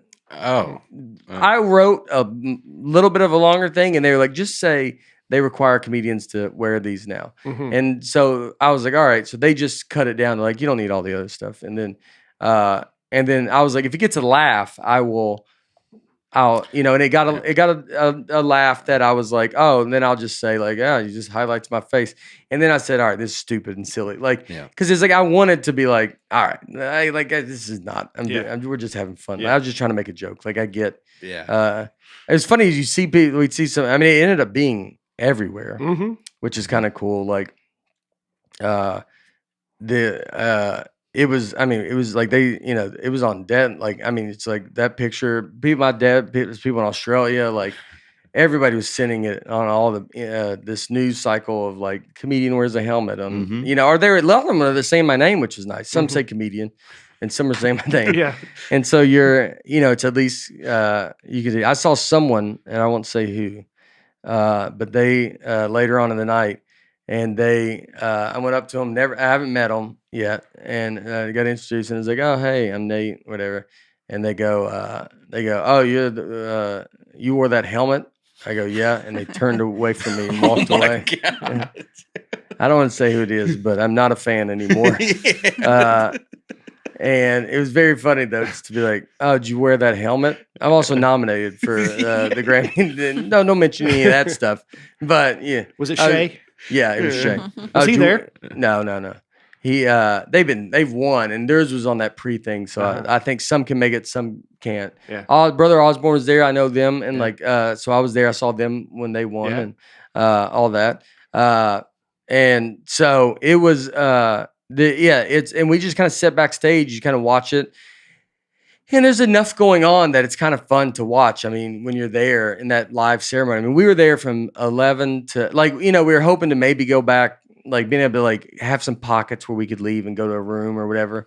But they don't, in some of this, there's a lot of accepting on the behalf because not everybody makes it. So it's like these award for the part I was on, they're like, it can go super quick. It can go super fast. Like it's probably going to be somewhere in the middle, but we don't know. Because even by the time you get to the awards where it's like the guy before me, which I think was Jimmy Allen, right? Jimmy Allen that did, I mean, I think almost all his. He had like 7. If not, they weren't there. So like his part was, and he was very funny. He was like, funny. He was very funny with all that stuff. And then, so all his stuff was like super quick. And then, so then when I went up there, I wore the helmet, got a laugh. Whatever. I took it off. I don't want to take away these people's moment and like wearing a stupid helmet. And the whole time. Yeah. Their award. I don't mind if you wear a helmet. If I win, you can do whatever you want. But you're like, this is a special thing, Yeah.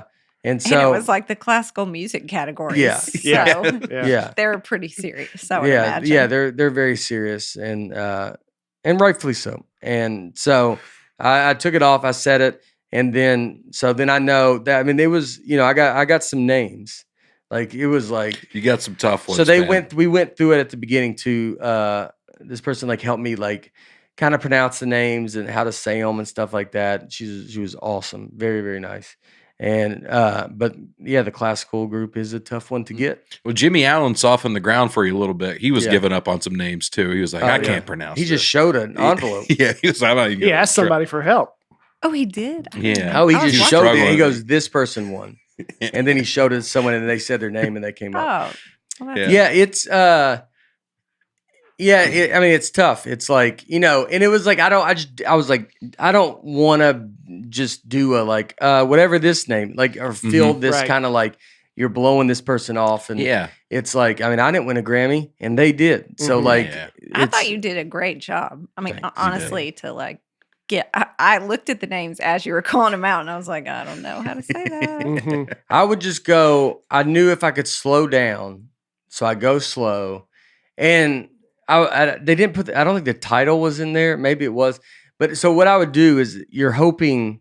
When I was up there, I was realizing that once the first name was said, a lot of times the person would stand up and start cheering. Mhm. So then you can kind of You just kind trail of trail off. off. And so some of them I was kind of doing that, where it was like I would say the first name and give it a beat to try to see if they stand up and cheer so I could trail off. But then a couple of them, they weren't there. And so I'm like, I say the name and I go, and then I just keep reading more of the name. And then I'm like, all right, this didn't work like I thought it was. And so you would do a mix of both of that.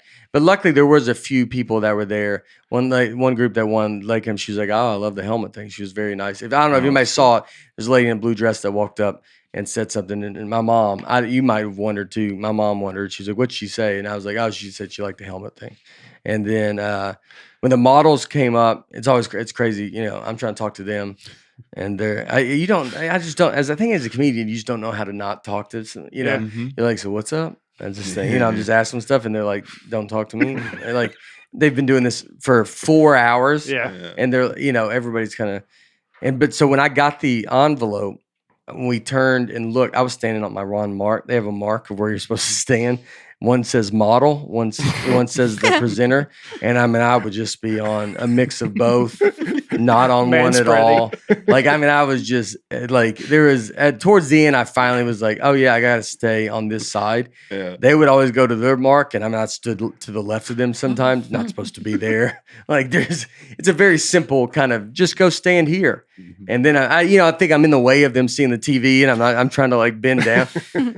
So but when I got the envelope, I would open it. And so I could open it and I would just look at the name real fast of who won. So it's Try to kind of practice in your mind. just like, cause you hear the person saying it, Mhm. that the video is saying the names. Yeah. So it's like, if I could get it, I mean, I was like, sometimes I would go meet the model. Oh, they weren't even to their thing yet. And I would go kind of run and meet them and just go back just cause I'm like, I got to get this envelope open. Because I can't, I might miss the first two names. Sometimes I would read it and I was like, oh, that's going to be a tough one. And I stood there waiting for it and it never came. And I realized I didn't hear the first two. Yeah. And I was like, oh, so this is one of the first two? And I didn't hear it. And I'm like, oh, God. I was like, I'm not focusing. And so then I just go to this is all in my mind. I'm like, dadgummit, why didn't you listen to that first name? And then I go and just kind of say it and like, but overall, I think it was good, and it was it's like you go through the names and stuff. But it was awesome, and so after that, we went and did the red carpet, which I mean, am I supposed to read these comments? Or are they answering? No, you're yeah. answering them all. we Okay. answered them all. I was gonna say, I texted Brian during it. I go, how crazy is it? What a weird moment. Nate just accepted a Grammy on behalf of Yo-Yo Ma. Oh, Yeah. I go, think about just that. Yeah. That's crazy. Proud to accept it. Yeah. We did a lot. Me and Yo-Yo Ma and Emmanuel Axe. There was one group, an opera group, I think, that came up, mhm. and they were very colorful. Yeah. And you're like, I think you said something like, look at this, or something like that. And then they came up. There's very tall. It could have been Pergellum for all I know. Might have been. And they were very excited to be up there. But Yeah. you did a great job handing out the awards. Yeah. You're like, look at all right. It's just a lot of my like little dumb sayings that you kind of look at this. All right, here we go. Yeah. It's happening. Like, I'm just saying, you're kind of weirdly saying all this kind of stuff. Well, one observation about the crowd, like you said, it started out really big. It's like a unless you have kids that do dance recitals, you won't get it. But it's like a kid's dance recital. Once your child dances, people start to file out. So Let's open once every open they're- mic. We Yes, Yeah. exactly. So it's like once their category was told and whoever won, the whole category would leave. Mhm. And so the room was getting emptier and emptier by the moment. So all that was left at the very end was the whole rock category and then Mhm. your category. John and something Batiste was still else. there Oh, because he was yeah. up for something.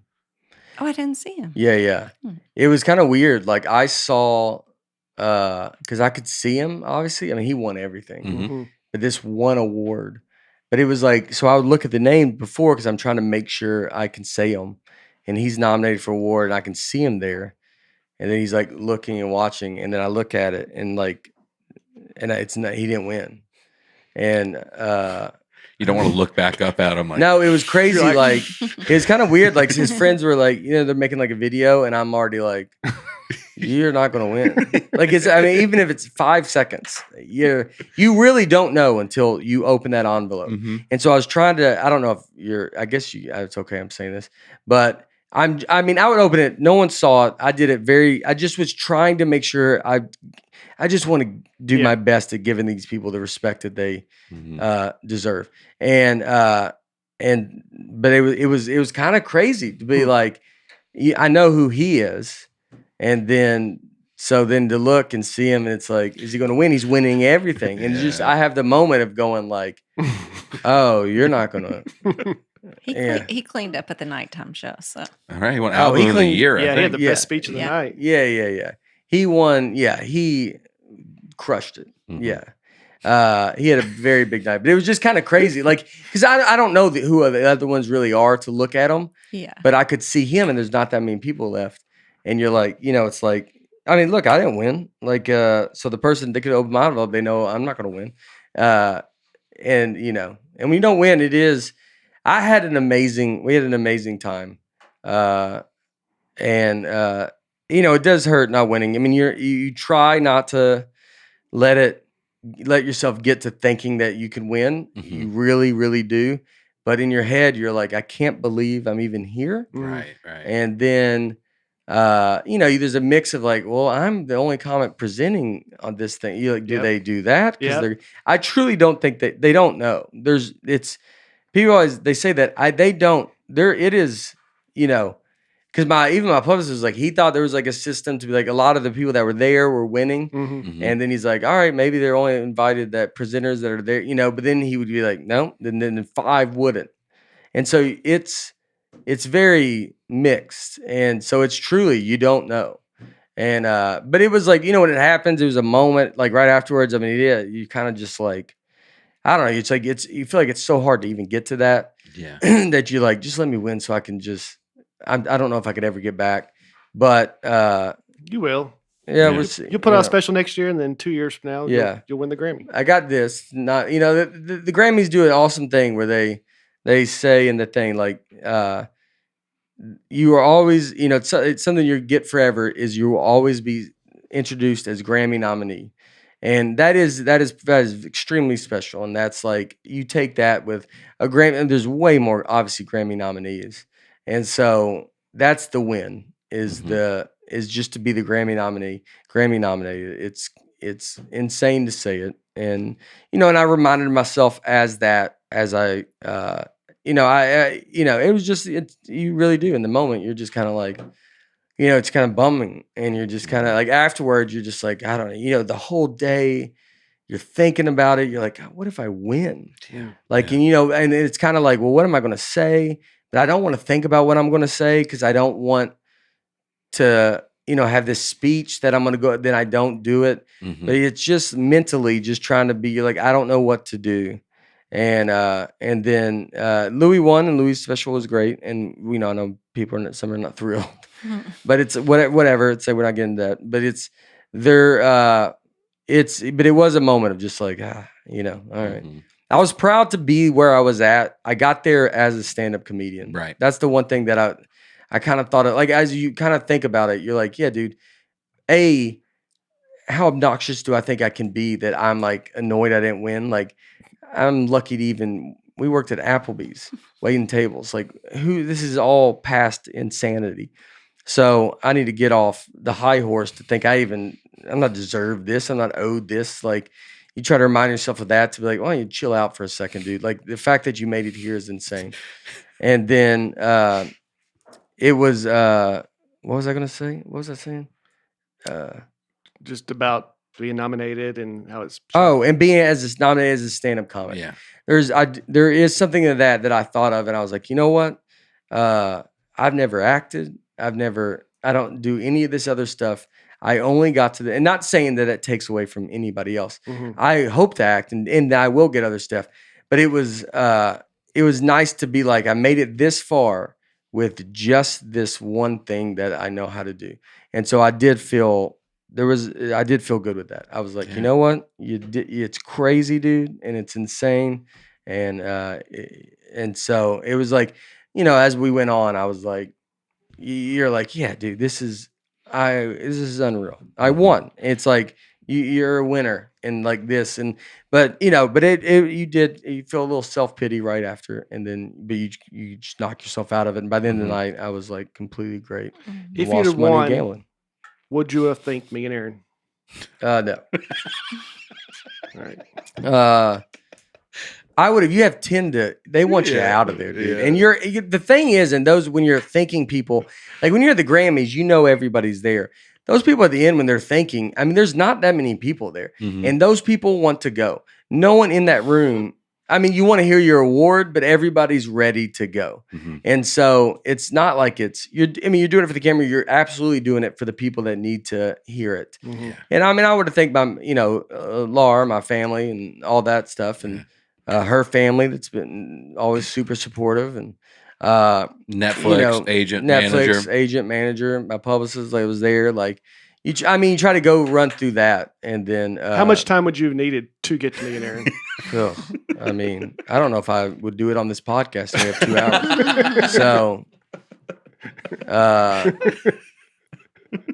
I think they're telling you to stretch. You're like, I'm done. I go, no, that's it. I go, I promise that's everyone. Put the helmet back on.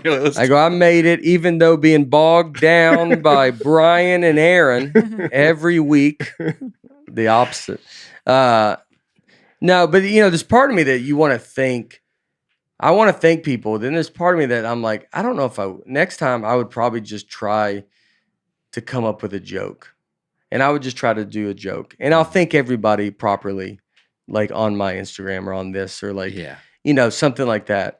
And just try to just go be funny. I mean, you do want to thank people because it's crazy that you got there, but there's part of you like, just be entertaining. Like, just be funny. Kind of a wasted moment if you didn't. It's a way. Yeah. Just go up there and be like, say something, I make fun of myself. Like, you go up there and make fun of myself and be like, whatever, and then you say, I'll thank and there's a lot of people that obviously behind this, because you in that moment, you do want to, like, yeah, dude, my parents sacrificed a lot for me. Like, Laura sacrificed a lot for me. Like, Harper has to go through it. Like, my brother and sister, her family, like, there's so many people that do all this stuff for you. You don't want to start it and then someone feels left out. Yeah.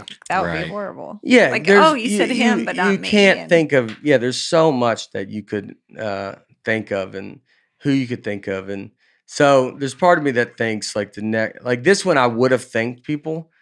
And if I ever get lucky enough to even get nominated or even to go again, I would probably try to just be like, how can I get people to laugh?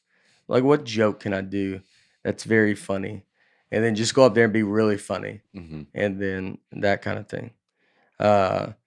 Did you meet any famous artists, musicians? We didn't, because everybody's really trying to get in. You had they said, and I'm sure they all went to the red carpet right before. We went earlier and kind of right when it opened and, quote, got it out of the way. Yeah. So because they said it was crowded and backed up and all this. So we were like. We were there so early. It's like, when like Justin Bieber goes and all those people go, it's going to be, there's just a line. Yeah. And it was hot. Yeah. It was like almost 90 degrees or something. So we went very early. And like, so they were like, let's just go do it, because then now we're done with it. And so we took 1 or 2 pictures with her in it. We don't know where that we're trying to find it. The pictures were taken. I think they were barely taken. That was like a plan for me to go in and then come out, but I think I left too soon.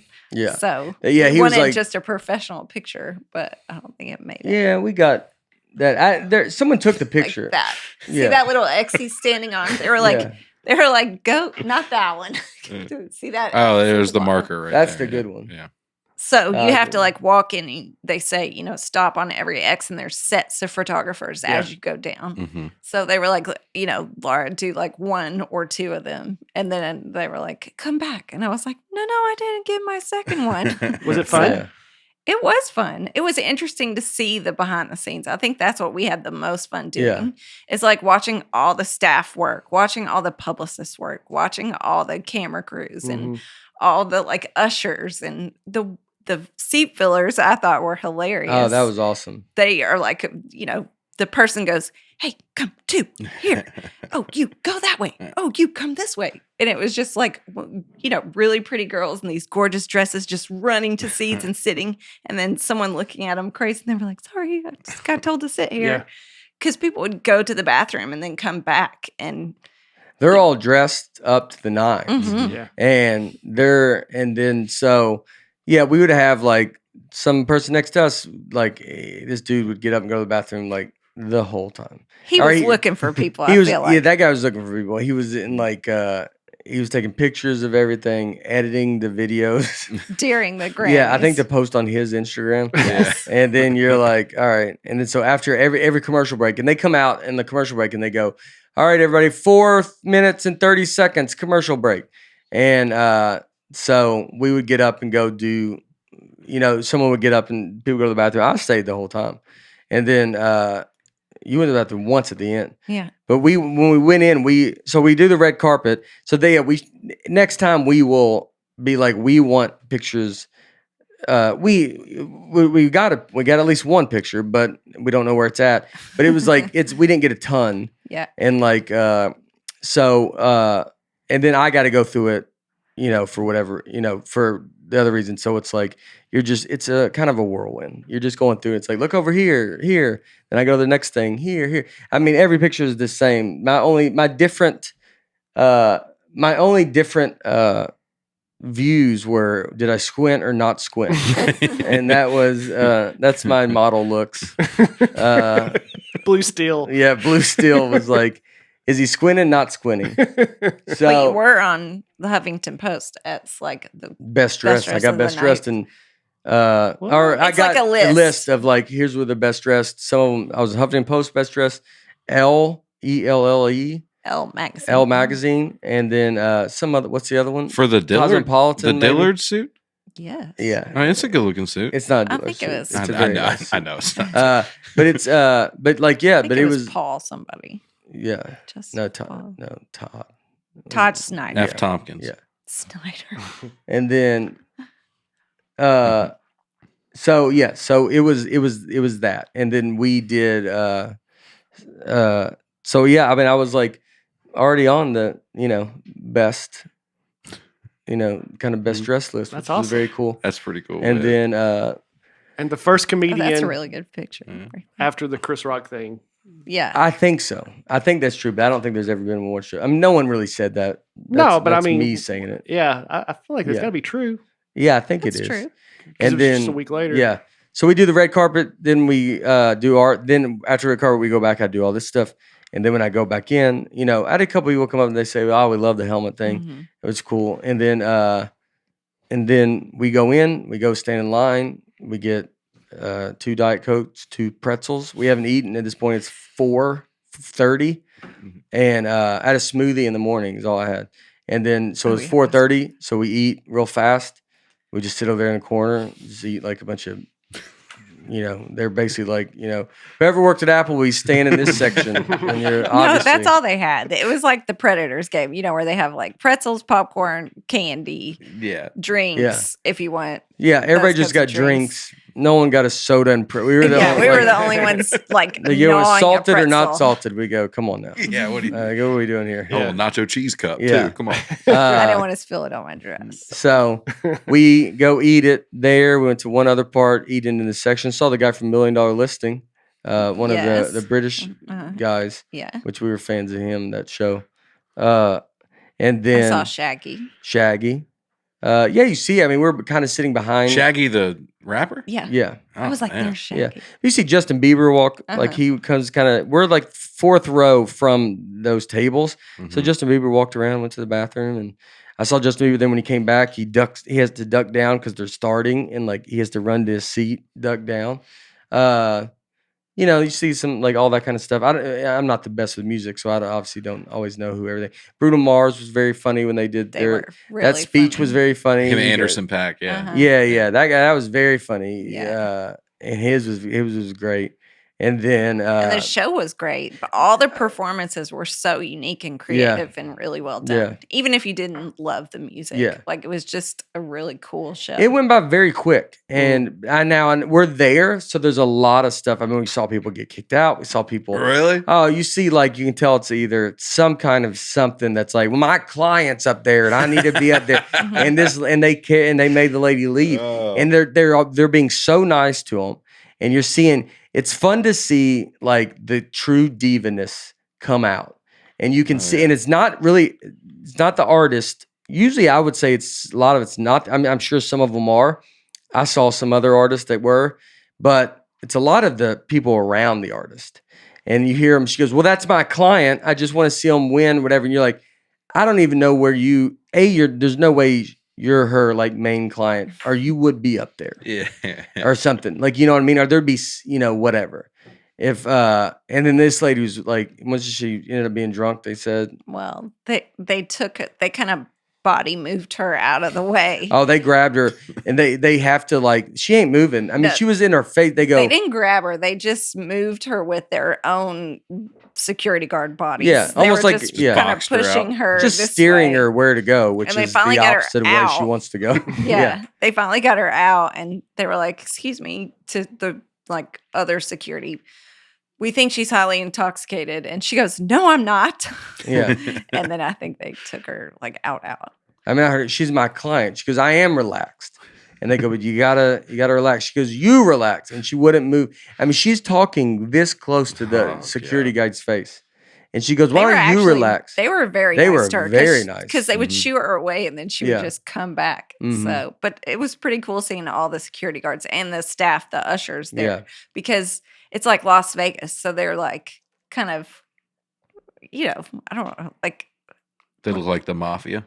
a little bit. Yeah, Yeah. yeah. So they're like really cool looking and but like super professional. Like, no, you're not getting past here. You go that way. Right. I don't know. It's cool to see. Yeah. But if they outside. needed to, they could drag you out to an alley and Definitely. beat you.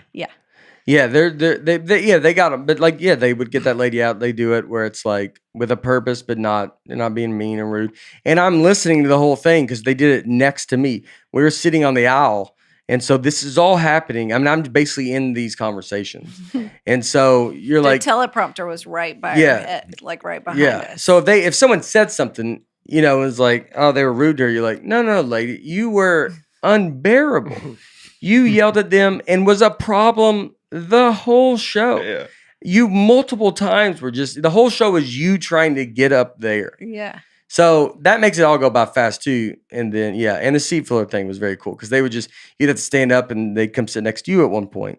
I wanted to do the Kramer, like, if someone catches us together, you're gonna have some explaining to do. I almost should have made you leave just so I could. Well, that guy that left a million times, we had 2 or 3 seat fillers sit next to us, and he would come back. And I mean, people don't know that's who it is. They think it's just someone else sitting in their seat because they've been in their own world, not watching it like we were watching. And so they come back like, oh, "This is my seat," and she's like, "I know, I'm sorry," and she would run away. Yeah, you get up all the time.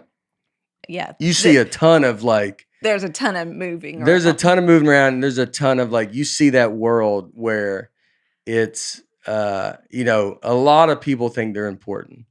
And it's Can't imagine. Oh, it's wild. And look, the artists, I obviously do think that, but it's not like them. You see a lot of people that are somewhat near. I'm sure they know the artist in some form, or they've got this ticket, or they did something, and you feel a lot of like, like, what's that word? Where entitlement. Yeah. There's a wild amount of entitlement going on, and you can just feel it. And it's all people that you're like, dude, none of us are anybody. Yeah. And you're like, and then some of them you're like, you're not even, I don't know, a performer. I don't even like, you just maybe know a guy. And then there's a lot of that. That's fun to see. I enjoyed it. I really did. I would go again. Like, just the whole thing was very neat, and to see it all work. Feels like it'd be really fun to you pop your head in this world every now and then, Yes. right? Yeah, You yeah. can't, you can't be in it. No. I don't want to, dude. I don't want to get in conversation. I mean, I could see. I said who I knew. I know Questlove from Fallon. I told him, "Congrats, dude. He's the great." He's like, "Did you win?" And it was before we announced it, and I was like, "No, not yet." I was like, "They haven't announced it yet." So Quest is like, he's like the normal dude. The brother Osborns, they're both normal dudes. But, I just said very quickly they had a crazy whole day, and then. But yeah, there was so many. Like, I'd walk into a green room, and you're like, "Well, I can't sit in. I can't even imagine." Just it's like two artists talking about the importance of music. I was like, "Well, I'm not going to handle this No. at all." Of just It was really and so fun, it was really fun. But then it was just me, Laura, and our publicist. We would just go sit out in the middle of the table, Eat pretzels. I mean, but yeah, I'd walk into some, and you're just seeing, you see them walk in, dude. You just walk in. There's just like, look, I've done a lot of stuff where I've had my agents and managers. You got a lot of people that follow you, and they're in your kind of group. So I understand that. When I go on the road, we have a lot of comics. We're walking around. I'm not against that, but it was like just seeing someone walk in, and they're like, a guy's carrying like their bag, and then someone's behind him, and you're like, it's like what's the Devil Prada movie? Devil Wears Prada. Yeah, it's like, I don't know if I've even seen that movie. Isn't that what that is? Yes. Describe it for us. Yeah, it's like a devil, and no, it's like, but what's her face is a devil? Meryl Streep. No. Yeah, It's about the leader of like a magazine or something. Prada. No. So it has nothing to do with devils or Pradas. No. Well, No. Prada, yes. Okay. So, but like that, where it's like, like, there's one person I saw, and like he just had like his assistant would flip out. I mean, he would get fanned a lot. Are you serious? Yeah. But he had his own fan, and then I think he did at least a lot on his own. He actually had a great. Oh, good for him. He was very nice, and it seemed. But you see sometimes backstage, you could see get a little, like you could see him get it's kind of fun to see. Like you're like, because I like to think they're not all like this, and it's in this moment, and so it is kind of fun to see. When you get into this business, you always hear about divas or people that are monsters to work with, and I always want to be like, well, I want to see that. Like, what does that mean? What do you mean? Because I've seen where people think people are this way, and I'm like, well, they're not. They asked for one thing, and then that venue just says, they blew it up, and they said, well, they wanted water bottles. They asked for a blanket because they're a nightmare, and you're like, well, it's very cold in your green. I'm always cold in there. That's why I wear a sweater. And you're like, and maybe get a blanket. They sold the show out. Like, I don't think it's crazy, But then they, for whatever reason. So sometimes you want to see it. It was good. It was good. Yeah, it was awesome. We had an awesome experience, awesome time. It was very neat. Just two kids that met at Applebee's. And now look at you. Crazy. Carpet. That is crazy to think about. Yeah. It's crazy. It's awesome. Well, I wear this in front of her every day. Yeah. And I sleep with her until I wake her up in the morning. Make my breakfast. Yeah. I go, can I have breakfast? She goes, can you make it? I go, if you have one of these, I will make it. But if you don't have one of these, I'm not going to make it. All right. Thanks. That's awesome, man. You can go. Thanks. Thank you for coming. Thank you, Laura. Yes, Hope I helped. you did. You did. Thank you. All right. And finally, we'll wrap it up. We're closed with the big news. You got time? Because we're past. Yeah. We're doing, yeah. This is the thing that I think is more impressive than me being nominated for a Grammy. More rare. It's more rare. But Bates has a baby. Wow. Eleanor Yep. Bates and Brian and Ruth. Eleanor Marie Bates. Lovely girl. Little daughter you brought in. Yep. It's been a whirlwind, I imagine, for you. It has. She was born March 21st. So yesterday we had our 2-week checkup, and she's doing great. Good. She was 5 pounds, 2 ounces. And we thought she was going to have to go in the NIC unit. That's what they told us the whole pregnancy. Yeah. But then she was born, and she's a little bit heavier than they thought. And nobody said anything, and they give her to us. And we're like, all right, no one's taking her away from us. Yeah. Mhm. And we were so excited. And yeah, it's great. She lost a little weight at first, which all newborn babies do. Mhm. So she's been in the 4 pound something range, but yesterday she was back up to 5 pounds, Oh, good. 3 ounces. Yeah. So she's headed in the right direction. Yeah, did a couple drive-throughs. Did a couple drive-throughs. Yeah. She, just like us folks, you with your gout and you with your dyslexia and me with everything else, she has a cleft palate. Okay. So at first it was hard for her to eat, and feeding her was trouble, but now we've got that figured out. Got a new bottle. We got stuff going on. So she's doing good now. And we met with Vanderbilt Children's Hospital today, and they're going to get that treated. Oh, that's awesome. good. Yep. Yeah. In time. Yeah, I mean, they have like a good thing now with that stuff. Like, They do. And I feel Yeah. so blessed to live in a city that's got great medical treatment. Yeah. They've got a whole wing just for cleft palates. Yeah. So Yeah. Oh, really? yeah, Yeah. so it's Oh, great. dude. It's great. And yeah, it's been a whirlwind. yeah, I know that's hard. Like, especially when they do have get them to, she's eating good, she's sleeping good. She sleeps. I mean, I didn't even realize this because she sleeps almost all the time, except when she's eating. So we actually have had to wake her up to eat, and we do it every 3 hours, and it's really hard. She's starting to wake up a little bit more on her own, but it is hard to wake up a perfectly sleeping baby. Yeah, you don't want to. You don't want to make them Yeah. eat. She doesn't want to eat, especially early on, and it's just a huge fight. Yeah. And you're just like, golly, can you not let her sleep a little bit longer? And then somebody suggested, well, maybe y'all should let her eat every 2 hours. I'm like, are you crazy? Yeah. If anything, we should be going longer. But the pediatrician says 3 hours. And I've made every mistake in the book. I forgot to put a diaper on her one time. Oh, yeah. I had the late night feeding. Ruth's asleep. I'm trying to do it without waking her up. And I don't know if you remember this with Harper. As soon as you unswaddle them Yeah. and they get cold, Yeah. then they get cranky. Yeah. So I'm racing against the clock. Change her diaper, throw that away. She has a little diaper rash, put something on there, and she's getting more and more upset. And I quickly do that, and then I swallow her up, so she'll be warm again to stop crying. And I Uh-huh. start feeding her. And about 2 minutes in, I'm like, why are my shorts wet Yeah. Yeah. with warm water? Yeah. And I look down, and she had peed all over me, Yeah. but I forgot to put the diaper on. Yeah. So I'll Yeah. probably blame that one on me. Yeah. Yeah. Um, You know, you haven't had a kid till they've peed or pooped on you. So she's done both already. Yeah. So you're in the system. I didn't even know, like, I've really made every mistake. Like, we brought her home from the hospital, and Ruth went on a little ahead of me, and then I came in with her, and she's like, what was the problem? You had trouble getting her out? And I'm like, well, yeah, I don't know how to unbuckle all that stuff. And she's like, you just bring in the whole car seat. Yeah. You don't take them out. Yeah. And I mean, you know that, but No, I mean, I don't think I would. I don't know. Yeah, I didn't but know you it. carry it in and out. Yeah, 'Cause you that carry way the you can car get seat. them. You're not like trying to. It's cold or it's hot or it's rain. You know, whatever. it's just safer. Yeah. And so, yeah, I mean, we were in the hospital, and they said, do you remember where you delivered at? Centennial. Yeah. They're so understandably strict about safety and security Yeah. and stuff like that. And they're like, don't push the red call button. If you need something, more ice, whatever, call this number. Yeah. Don't push the red call button unless your child's choking, unless Yeah. someone's coming in to steal Mhm. something like emergency. Yeah. I'm in the bathroom taking a shower. Apparently there's a red call button in the shower. Oh yeah.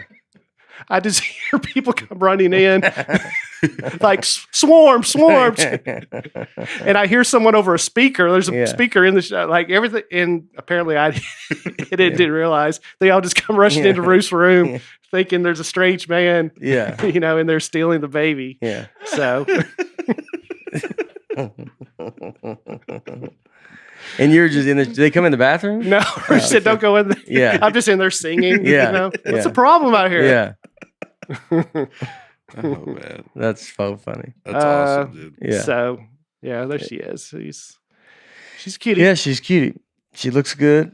Yeah, and big. Was big. Was She when looks she was big born, there. She was big. Well, she's not. I mean, go back to that one of the close up of her face. You can see right Well, Yeah. the one after that, right there. Look at Ruth's hand. She doesn't Yeah. have man hands usually, Yeah, but I mean, you can see she's She's small.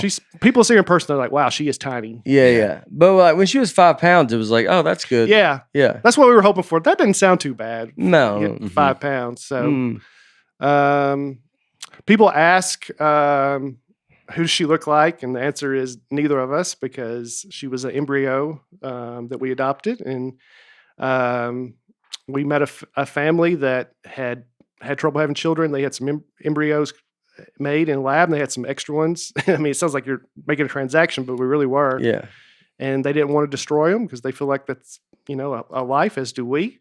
And they wanted to donate them to a Christian family. And so we met with them, and they gave her to us, the embryo. And Yeah. That's so awesome. my daughter already has 2 brothers and a sister. Oh, wow. Oh, wow. And her sister's Yeah. 3 months older than she is. Really? Yeah. Wow. Oh, that's crazy. cool. Name Harper. Yeah. Oh, yeah? Yeah. Yeah. So I don't know if they want all their info out, but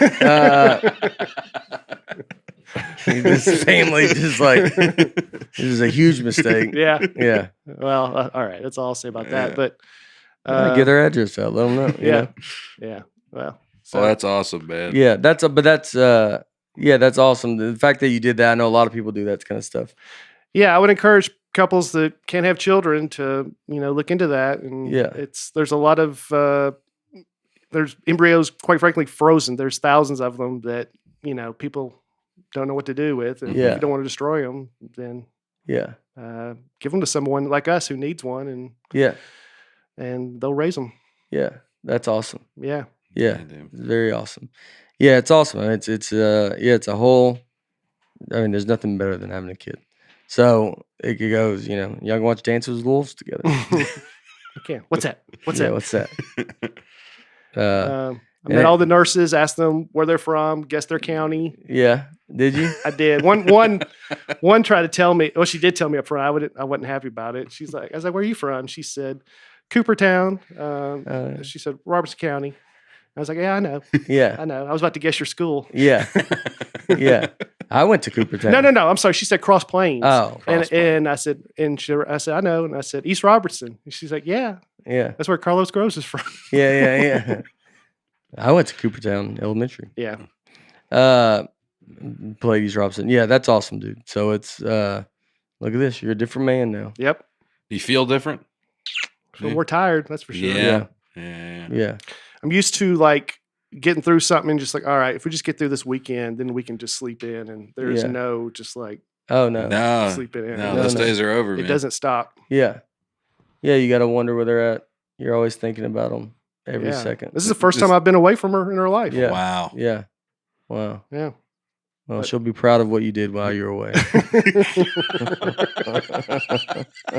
Proud of you, Dad. I hope her first words are, "Why didn't you do more about that story at the beginning?"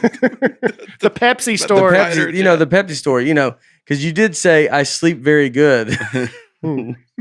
Yeah, she just sleeps all the time. We have to wake her up. I'm like, oh, okay. Hmm. So why didn't we do the Pepsi thing? We love it, dude. Everybody was excited. Everybody's happy to have you back now. Thank you. Yeah, man. Yeah, it's a crazy thing. Aaron, anything? So Nothing? you went to the Grammys. You had a kid. I got stuck on an elevator in Louisville All right. for about 20 minutes. Wow. It's crazy. Weight limit? By yourself? Yeah. Were you by yourself? No, but I was the biggest I'd guy in the imagine- elevator, which is tough. Was it? I'd imagine it was at the bottom. It just couldn't go up. Stuck between floor 1 and 2. No, I think the very bottom. Oh, the basement? Yeah, there he goes. Right when it goes in, they press 7 and it just goes and just settles on the Starts, ground. And then it goes, Yeah. It was 19 floors up, actually. Oh yeah. Fire department had to come. Oh it was, wow. It was legit scary. I would lose it with my. Well, though a woman on the elevator did. She Mm. started to have trouble. Yeah. And me and Matt Taylor, the other comic that were with me, we were both trying to play it cool. But as soon as we got off, we were like, dude, I was freaking out. Yeah. I mean, it was stressful. How long? 20 minutes. About 20 minutes, yeah. What is the lady just going crazy? When they said fire department, Yeah. we didn't even know where we were because Yeah. like it didn't show what floor you were on. And then a guy finally came up and opened the doors, and we only had about a foot. We weren't even with the floor, so there's only about a foot where we could get out. And he was like, so we're going to have to call the fire department. And that's when people were like, oh, God, this might be like a thing. Yeah. You know? And what do they do? They said we have to reset the elevator. Yeah. Which I stopped. I was like, what does that mean? Yeah. Because that doesn't sound good. They just had to turn them all off and turn them all back on where they all go down to the first floor. Oh. And we were just on there for a while. Did you like Dwight and claim your corner, your P Start corner? peeing in the corner. I did sit down first. How many people were in there? There's 4 of us. 4 of us total. That's it. And Lisa, that's the borderline. One more, and you're like, it's not good. It's crowded. Do you know these people now? Like, would you know their names? Well, it got to a point where I was like, I guess we should introduce ourselves. Yeah. Like, I'm Aaron. We all met each other, and then they had like some whiskey in their backpack because there's a whiskey convention going on. Yeah. So they're like, we might as well break this out now. We're stuck on here, you know. Yeah. Kind of fun in retrospect. Yeah. Once I know that I was safe. Yeah. Except the lady losing it. No, yeah, she did not have a good time. She did not. Did she do whiskey? That she was looking for something. Yeah. Yeah. She was like, thank you. Yeah, she needed it. Yeah. Anyway. Wow, that is crazy. Yeah, it was a fun weekend. Yeah. Oh, all right. Well, this was a big one. We did good. Everybody's back. Thank you for listening. As always, I will be this week, Poughkeepsie, Buffalo, Syracuse, maybe somewhere else. Check out the tour dates. We announced some more. Bates, you got? Staying in town for the next few weeks, but our show's in Woodstock, Georgia, May 26th. May 26th. If you live in Atlanta, come see us. Yes. Brian and I co-headline in there. Very exciting. And Salt Lake City. Yeah. Yeah, in June. Yeah, in June. Wise guys. All right. Thank you, everyone. As always, we love you. And see you next week. See ya.